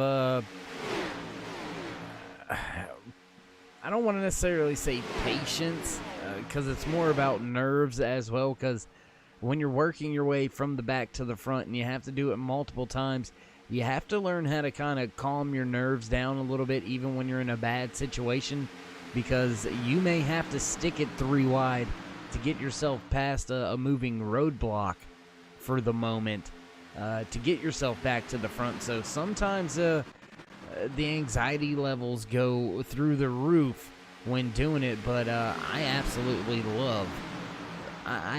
love going to the back and trying to make my way to the front. I enjoy that probably more than leading the race when I'm at a plate track. Just the fun of going from the back to the front. It's just, I don't know, satisfying. Yeah, it's definitely a challenge, that's for sure. Especially, you know, if you were running with these guys, Dave, the level of talent you have to get around, and the strategy that these guys have locked into their brains with their crew chiefs and things like that, it's crazy, you know. I mean, and some of them don't even have a crew chief; they're doing it on their own, and that's just crazy to me that they can just drive a race car. You know, I gotta watch everything. My fingers go numb and all kinds of stuff, and it amazes me week in, week out that these guys do this, and they're able to do it consistently. Yeah, they do it on a weekly basis. Some of them on a nightly basis, involved in some of the different series here in the OP Racing League, as we've got drivers hitting pit road. So we were right there, Dan. Some of these drivers not going to be able to make it to the end. Logan Helton, Aspen Belvin, and Jimmy Crow electing to come to pit road that time by. So they're going to be good to the end. I believe they're going to have enough fuel for at least one, possibly two, or all three of the green-white checkered attempts that we could have. And that's something that these drivers got to keep in mind, too, is they're going to have to take enough fuel should we get a green-white checkered. Yeah, if we will get that green-white checkered, it's just bound to happen, unless race control's feeling kind of froggy and we have a late corner crash or something like that. We'll end up, here come the rest of the pit stops with these guys. Oh, and there's trouble on the track. Caution flag flies with 12 laps to go. Cody Ober involved in this one. I believe that was Cody that was involved there. You see Cody being hooked just a little bit by that 6 machine of Dustin Barber, and caution flag flies. Yep. I really did not see that coming there at the entrance to pit road there, but man, what can you do in that situation? There's not a whole lot you can do. Yeah, it's gonna shake things up and be pretty interesting now, actually, because some of these drivers they still don't have enough fuel to get to the end. As you see Holloway down there on the apron, I don't think any of these drivers can that haven't pitted are going to be able to make it to the end. But remember, Logan Helton and Jimmy Crow, they came to pit road with Aspen Belvin. They've already been on and off pit road. We had a second group on and off pit road. This may actually work out to their advantage, because some of these guys that stayed out, like Daniel Holloway, Anthony English, Cody Ober, Mark Vega, I think most of them, they're going to have to come to pit road this time. So they're going to give up some good track position and look for the front of the field to look completely different when we get ready to go back green flag. Yeah, I'm sure it will, and depending on how timing and scoring comes out, I'm pretty sure that Logan Helton and Jimmy Crow will be right up there, right in the front. Yeah, and just going to give timing and scoring a second to cycle through itself to figure out where everybody's supposed to be at, as we were under the green flag pit cycles while that caution came out. And it looks like, indeed, Logan Helton sitting right did there. you just say indeed? I did just say indeed, Mr. Stolfus, and I appreciate you coming from the garage up here. Hope you washed your hands. No, Well, why not? because I haven't been in the garage yet. Oh, okay. He just wanted to come up here and see you, Dave. He come right from the race car to the booth. That's commitment. Well, I was surprised that he was still out there running, but yeah, hey, even blind squirrels find trees. I'll tell you what, guys. This Turn 3 Racing Network car has a loose nut behind the wheel, so we're dealing with that. But we're still out here, still having a good time. Just wanted to say hi. Well, hey, man, how's it been going, man? You had a good race going there.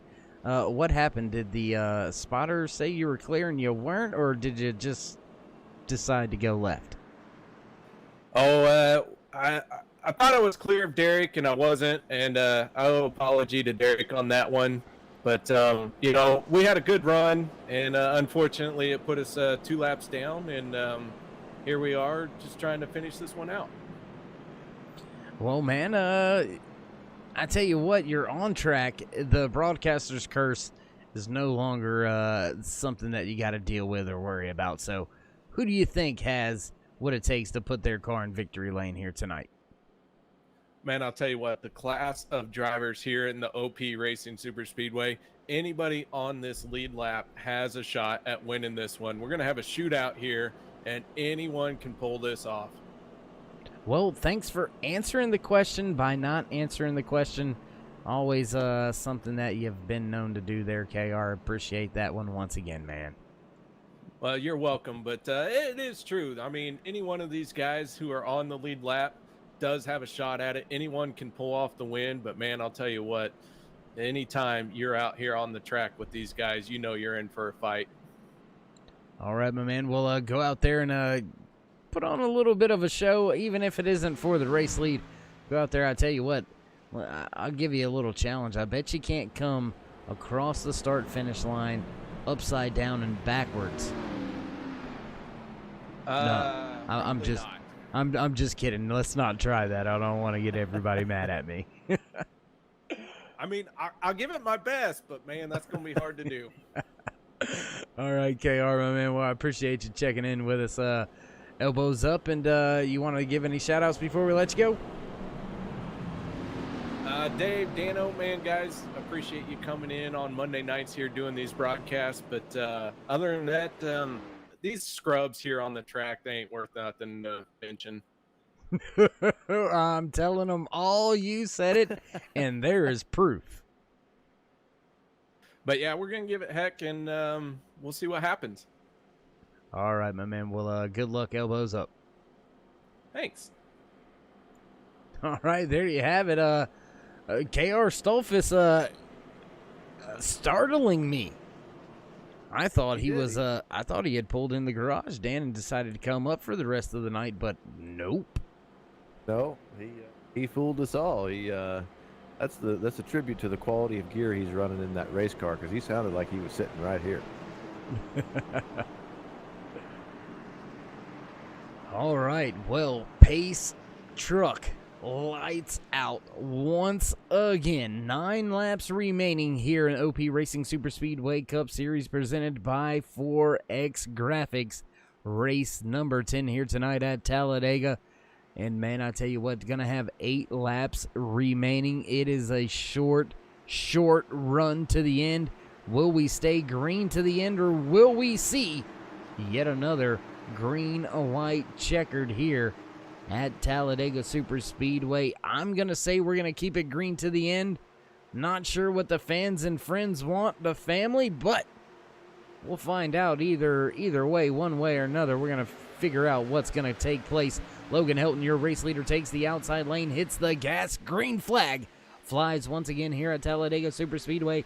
Outside lane prevailing just a little bit right now over that inside lane, being led by Aspen Belvin. James Mayer right there pushing on that 63 of Logan Hilton. Hilton not able to clear just yet as Belvin surges back on that bottom lane.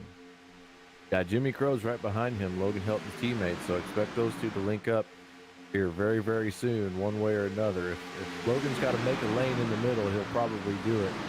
I just don't think he can make the run to the outside here with Belvin being so strong on the inside with Jimmy Crow behind him.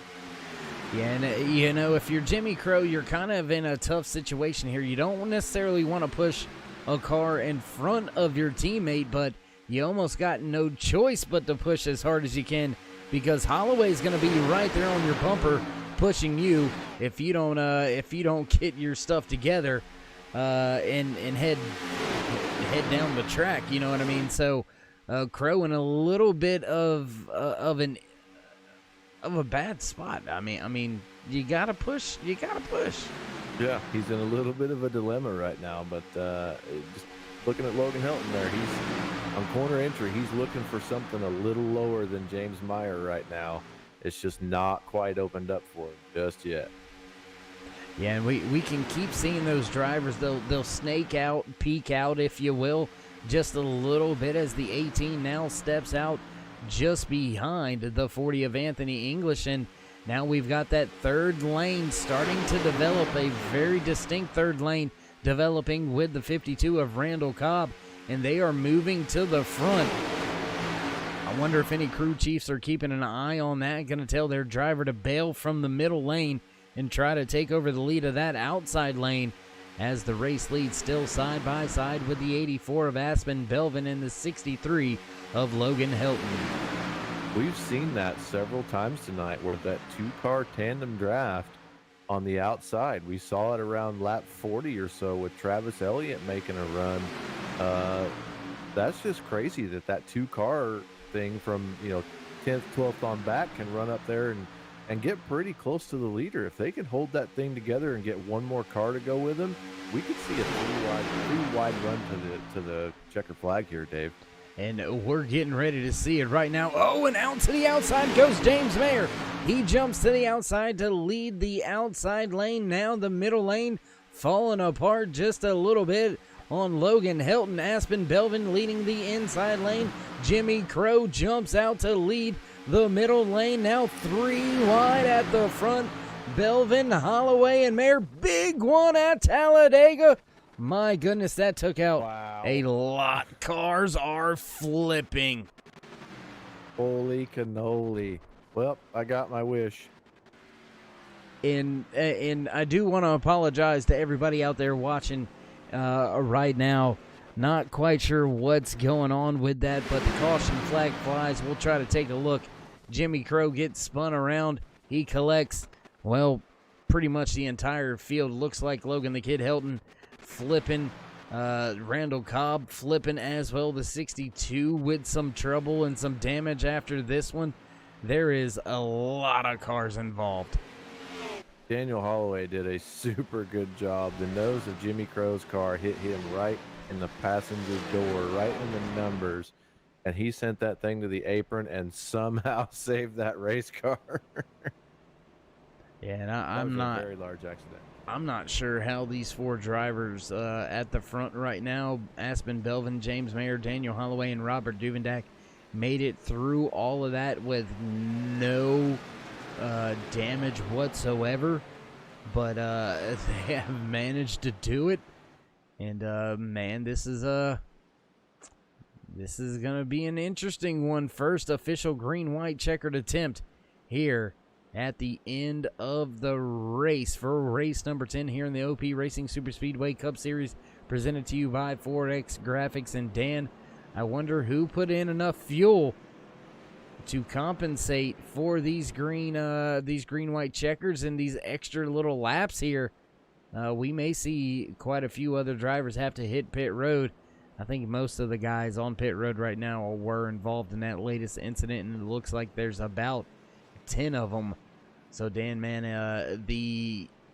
unless they've all got fast repair still in their back pocket, the field just got thinned down pretty heavily. Yes, it sure as heck did. This wouldn't be the first time I've seen 10, 12 cars finish a Talladega race, though.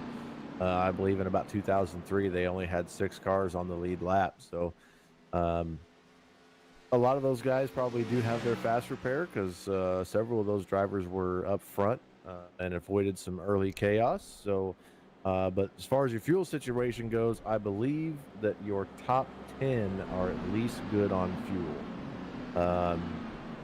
I'm only showing about 10 laps into the stint for the leader, Aspen Velvin, so we should be able to get this thing going to green. I think about a lap and a half here, we'll go to green and get our green-white checkered in, and hopefully we can run it to the end.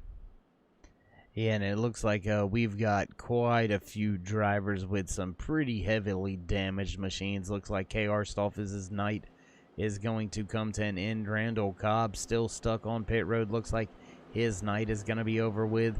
Rob Connors, looks like Jamie Jessup, his night may be over as well. Mark Vega, his night has come to an end. Anthony English, Les Levy, Cody Ober, Jimmy Crow, all of their evenings have come to a close in a very big wreck at the end of the night. And Dan, sometimes, everybody says, if it happens, you want it just to happen to you early and be done and over with. And sometimes that's true, but you just hate it for these drivers that have been out there running clean and running well all race long to get down to just a handful of laps, 5 laps, let's say, to go, and, well, your night's over and ruined, and all that hard work all night long just kind of goes out the window. It's tough to watch. Yeah, it's definitely frustrating. It's tough to watch for us up here in the booth where we've been, making calls and things for some great moves and some great saves and some wily driving, by some young guns and some veterans all together. And, to just have, just calamity happen and for them guys to get taken out of the field after all that work, like you said, is just unfortunate. And it's going to be unfortunate for a few of these drivers because they're going to have to try to get around this track under the green-white checkered with some parts and pieces missing off of their rides. Any of them that can make it on the track and get around, they will most definitely try to, because you want to pick up any positions that you possibly can. You never quite know what's going to happen here. We could have another big one here on this first attempt at a green-white checkered, and you could find yourself gaining a handful of positions, because it's never over till it's over. And that is especially true at a fast, crazy place like Talladega. Yeah, Talladega is so fast, man. Anything can happen. I just noticed something interesting. Your top 2 points leaders in Robert Duvendak and Rick Seabrans. Rick got caught up in some early trouble. He's shown in the 5th positions with Robert Duvendak in the 4th position. So those guys are up front once again and just stacking those points up in there. They definitely have a shot to get this to the end. Yeah, Alliance Motorsports being represented pretty well up there at the front right now. 3 drivers sitting inside the top 6, Duvendak, Seabrans, and Mark Mann, all right there running 4th, 5th, 6th. So a good points day for the team if they can finish somewhere right around where they're running right now. But you never know what's going to happen. Things could get pretty crazy here as the Chevy Silverado pace truck makes its way back onto the apron. It's going to duck on off. Field going to be brought back to the green flag by the 84 of Aspen Belvin. Long way around to get back to the restart box. Waiting, Belvin waiting to hit the loud pedal. Green flag back in the air one more time. Inside lane not getting going. James Mayer and Robert Duvendeck with a great start on the outside. Oh, and it looks like Sebrands, he's out of gas. Something's wrong with Rick Sebrands. He drops down to the apron. Sebrands out of this one late. Check out who's in the fifth spot. Third car back on the outside lane. Here comes the kid once again. I tell you what, involved in the latest incident, back up through the field, right here knocking on the door of the top 5 yet again. Yep. It's crazy. Or actually, I apologize. That is actually, I believe...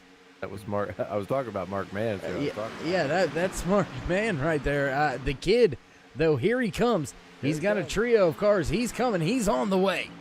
Final lap. White flag flies here at Talladega Superspeedway. Race leader James Mayer down there on the bottom. He's got a push by the 84 of Aspen Belvin, but can the Alliance Motorsports teammates get to the front? Robert Duvendeck side drafting hard into the outside wall. Aspen Belvin goes around. James Mayer, not Rick Sebrands, James Mayer, Mark Mann, Derek Connolly leading the field now. Connolly on the bottom all alone. Here comes Holloway. Can Holloway get there and help? Oh my goodness, Mark Mann wrecks. Oh my, Connolly trying to save it. Here comes Holloway. Holloway's gonna pass everybody. Holloway crossing the line with the race win. Daniel Harrington, Derek Conley gonna round out your top 3. Oh my goodness. That was the craziest last lap we've had all season, Dave. Oh my gosh. Wow, what? Wow. That was absolutely crazy at the end right there. Wow. Oh my goodness. I can't say that enough. I'm just going to keep saying it. Just wow. That was wow. I just tuned into Daniel Holloway's comms there, and he is fired up inside that race car. Oh, could you imagine? I mean, you're running 3rd or 4th in the middle of 3 and 4 on the last lap, and by the time you work your way off of turn 4, the seas have parted, and you're the race leader. It's, man, crazy. I mean, he wasn't even really a part of that pack when they come out of 4 there. He was 5-6 car lengths behind the run that Conley had, and the next thing you know, the doors open, Moses parting water, and he drives right underneath everybody for a race win. Yeah, that was, as a Hunter has said in the chat over there, a wild finish. Absolutely, Hunter, that was a crazy wild finish. And, well, we're going to step away for just a brief moment, get things set up for our post-race interviews. So don't go anywhere, ladies and gentlemen. We'll be right back. We got big-time problems with that motor, buddy. Hey, just between you and me, the idea is to avoid the other cars. Congratulations! You just set the sport back 30 years with that move. That move will put you in the Hall of Shame. You keep doing stuff like that and we're going to lose our sponsor. Looks like that's it for us today. Now I know why you got canned by your old team. It's over. We can't fix that damage.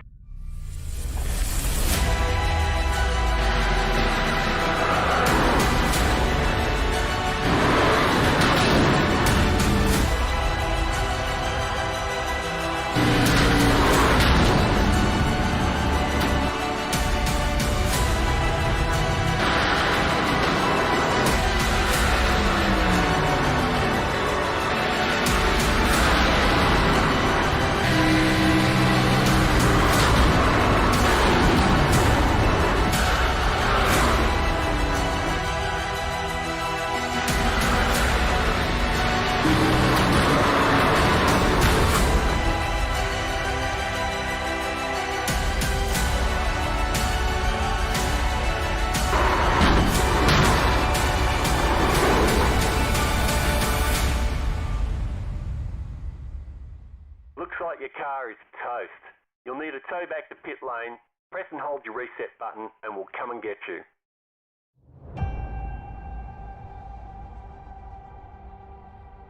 Growing up as a kid in Oklahoma, where I'm from, the Chili Bowl is the biggest race that we have.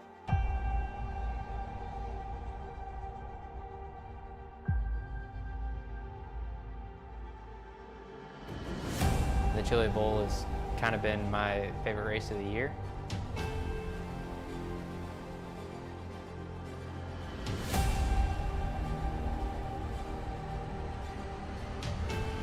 Growing up a dirt racer in Oklahoma, that's kind of the holy grail.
That's the way it goes. You know, you never know. Last lap, last corner at Talladega, the guy in 50th could win. That's crazy. I love it.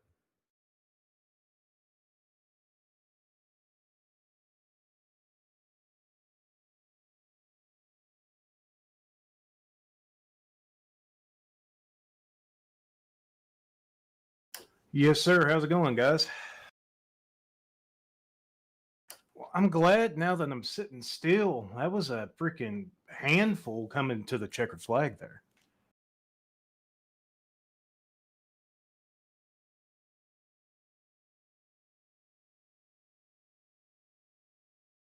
Oh, absolutely. We kind of got screwed whenever that last caution came out to whenever we were taking our pit. We were at the point of no return, could not come back out. Pit road closed right before we could go in there. So we literally went from 1, 2, 3 to whatever the last 3 positions on track were. So we were pretty heated about that. Slowly made our way up, got caught up in a little bit of the ruckus on that very last accident for a caution. Came in, got that doctored up, and just wasn't going to lift. And somehow made our way back up to the front and had a fun memory for the finish.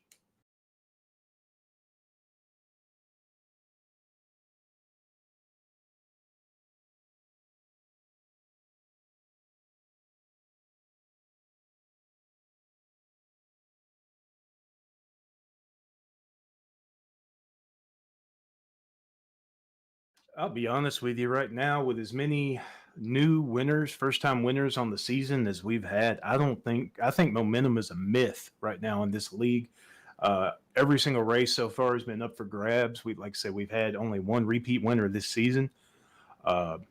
So right now it's not about momentum. It's just about getting lucky. And tonight we were just able to luck into a podium.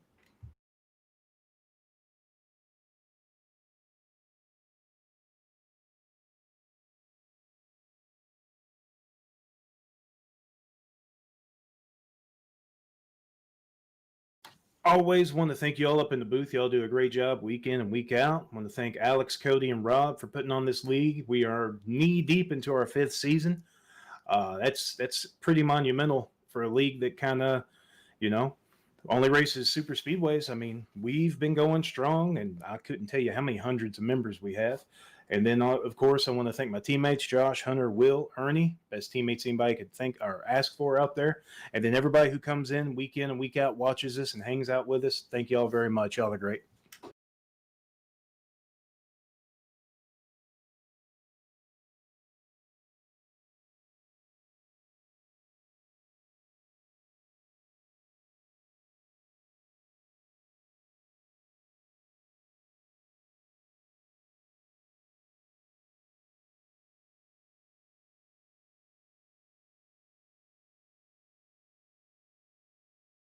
I have, and I also got word from the tech truck that they're having difficulty with your microphone, Dave.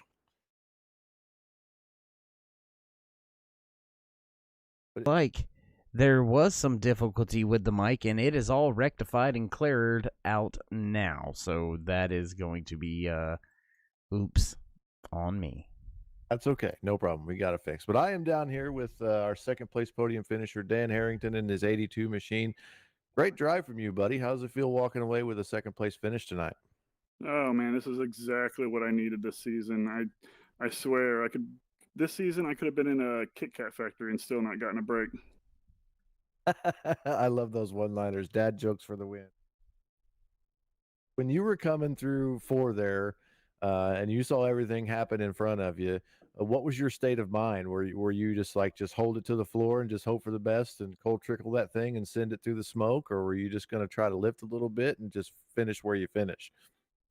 I mean, when that one on the backstretch kicked off, I was like, "There's no way I can dive it low. They're starting to slide down that way, but there's some of them were sliding high. It's just I gotta pray they kick off the wall and I can get through." Heck yeah, dude. And then you ended up walking away with this second place finish, and you mentioned that this is something that you needed to kind of maybe build some momentum for yourself and your team. Yeah, this has got to be hands down the worst season I have ever had. I mean, it's really just like we do well most of the race, but then just something at the end happens, or just even like in the middle of the race, something happens and we can't finish, or it's you know maybe a top 20 finish. It's not what I usually see out of the team. Well, you got some confidence up here in the booth, man. You definitely got the ride underneath you. Hopefully, this gives you a little bit of that forward momentum going toward the end of the season. Good luck to you in the future races, and hopefully, we'll see you up here in the booth next week when we hit up Daytona. Is there anybody on the side of that race car you'd like to thank? I just want to, shout out the wife for letting me do this, and then of course, the sponsor being me on the car. Check out the view from the 82 on my Twitch channel, as well as YouTube and like several other streaming platforms. At this point, just check out Demon Tech 82. All right, brother. Congratulations again, and good luck next week.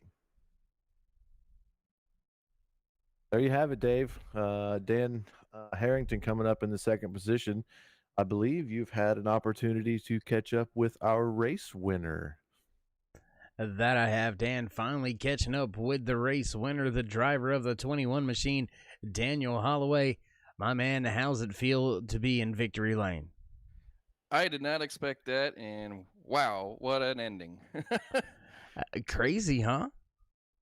Yeah, I can't believe 2 wrecks and avoided each one of them, and with a little bit of damaged car, I knew I can stay with them, but not enough to, be by myself or try to take it. And right timing, right place, I guess, if you want to call that. And I know I've been close quite a few times and lose it towards the end, so now I can put that W in Monday night now. Well, man, with the race win, you punch yourself a ticket into the chase. You got some good bonus points for the race win. How are you feeling heading into the final few races of the regular season? Are you comfortable with where you're at, not having to worry about any more points, or are you just as concerned for these next final 5 races? You never know with these races. We can have more winners still, and I can still be knocked out if I have bad finishes. So I got to keep the momentum going, and I think that's my third or fourth top 5 in a row. So I got to just keep the momentum going. That's the main key. And, you're in the right spots as far as like tonight. And just keep it clean, keep it up front, and, hope for the best. Well, my man, once again, congratulations on a great race win. Before we let you go and celebrate the night away, would you like to give any shout-outs, thank yous, love yous, thank anybody on the side of that car? Oh, yeah. Got to thank this Hershey Kisses. Call me the Candy Man, so I'm sure I'll get teased again now. OP for the league, you guys in the broadcast, and I just want to say congrats on Harrington on second. So that's 1-2 for GOP tonight, and I'm gonna watch this race again because I'm not sure how I made it through those wrecks, and rewatch this whole race tonight. All right, my man. Well, I'm not sure how you made it through either, but nonetheless, you did, walking away with the race win. So congratulations once again, man, and we will catch up with you next week in Daytona. Yes, thank you guys, and y'all have a great night, and especially all the fans who are watching out there, friends, family, wife, and everything. All right, well, there you have it. Some few final words from our race winner here tonight, driver of that 21 machine, Daniel Holloway. Man, Dan, I tell you what, it was an action-packed night pretty much all night long. Had a little bit of issues there in stage number 2, couple of cautions, but other than that, some pretty great racing all night long. Some heated battles and some craziness there at the end. Yeah, you never know what you're going to see at Talladega. We saw a little bit of everything all night tonight, which is great for the fans. Not only trackside, it's great for us here in the booth, but everybody on the YouTube side of things. Thank you guys for being here with the Turn 3 Racing Network. Dave, thanks for chilling with me here in the booth. And I believe there's another guy that just joined us up here. Where's he at? KR, you over there, buddy? I am here. What do you, now that it's over, I noticed you were doing some burnouts there, hanging out with our race winner, Daniel Holloway. What are you going to do next week? You going to try to keep it a little cleaner this week and maybe hang back a little bit, or are you just going to send it? Honestly, I felt I had a clean race tonight, but got caught out by some penalties, rookie mistakes. But yeah, we'll see if I can make another Monday night. I'd hate to leave you guys all alone up here. Well, I get a little nervous with Dave about 6 feet to my right. He tries to inch a little closer, but, I just keep shoving him back, poking him with a stick. Yeah. That's just because he doesn't believe me that that's how we used to warm each other up. I will say that nobody knows you're wearing pants or not on the internet. I don't even know what to say. I don't even know what to say to that, KR. I can confirm I am wearing pants. Khakis, and a nice button-down shirt that may say Callaway Golf on the chest here. I don't know. But yeah, Dave, it was definitely a great race. I'm looking forward to Daytona next week, and congratulations to our top 3 guys and everybody else that competed in the race tonight. It was a fun one to watch for sure. I hope everybody on YouTube had a great time, and I'm gonna let you pay the bills. All right, well, it sounds like the bell's being rung, so it looks like we got to walk through the official end of things here. Go ahead and pay some more bills here. Your unofficial race results here tonight for race number 10 in OP Racing Super Speedway Cup Series, presented to you by 4X Graphics. Walking away with the race win, driver of the 21 machine, Daniel Holloway. Finishing in second here tonight, the 82 of Daniel Harrington. Derek Conley gonna finish in third. Fourth place will go to Anthony English. Fifth will be the 39 of Jamie Jessup. The 35 machine of Doug Rice gonna finish in sixth. Seventh will go to Rob Connors. Eighth, David Booth. Ninth, the kid, Logan Helton. Rick Seabrand's gonna round out your top 10. Just missing the top 10 in 11th position, there was the 95 of James Meyer, 12th to 7 of Josh Milan, 13th to 84 of Aston Belvin, 14th, the 62 of Les Levy. 15th, our very own 04 of Mark Mann. 16th, Robert Duvendak in the 10 machine. 17, Dustin Barber in the 6. 18th, 53 of Dave Hunt. 19, the 51 of Travis Elliott. 20th, our very own KR Stolpas in the 3 machine. And finishing 21st here tonight, the 8 of Cody Ober. The 18 of Mark Vega going to walk away in 22nd. 23rd will be the 91 of Ernie Williams. Jimmy Crow, after late trouble in the race, going to slot home in the 24th position. 25th will go to Randall Cobb. Jimmy Reynolds going to slot home in the 26th position. The 5 of Chase Berry going to finish in 27th. 28th will go to David Overstreet. Hunter Reynolds going to bring his 26 machine home in 29th. Alex Green going to finish in 30th. And Andrew Schroeder will round out the field here tonight from Talladega Superspeedway. And with that being said, from myself, Darkside Dave in the Cave, and my good man, the post, my good buddy, man, I done messed that when and chopped it all up, so we'll rewind, do that all again. And I tell you what, KR, send us home. I'll tell you what, guys, everyone here at Turn 3 Racing Network is always proud to bring you OP Racing Super Speedway action. So on behalf of everyone here on the Turn 3 Racing Network, we hope you all are staying safe, and we look forward to seeing you next time.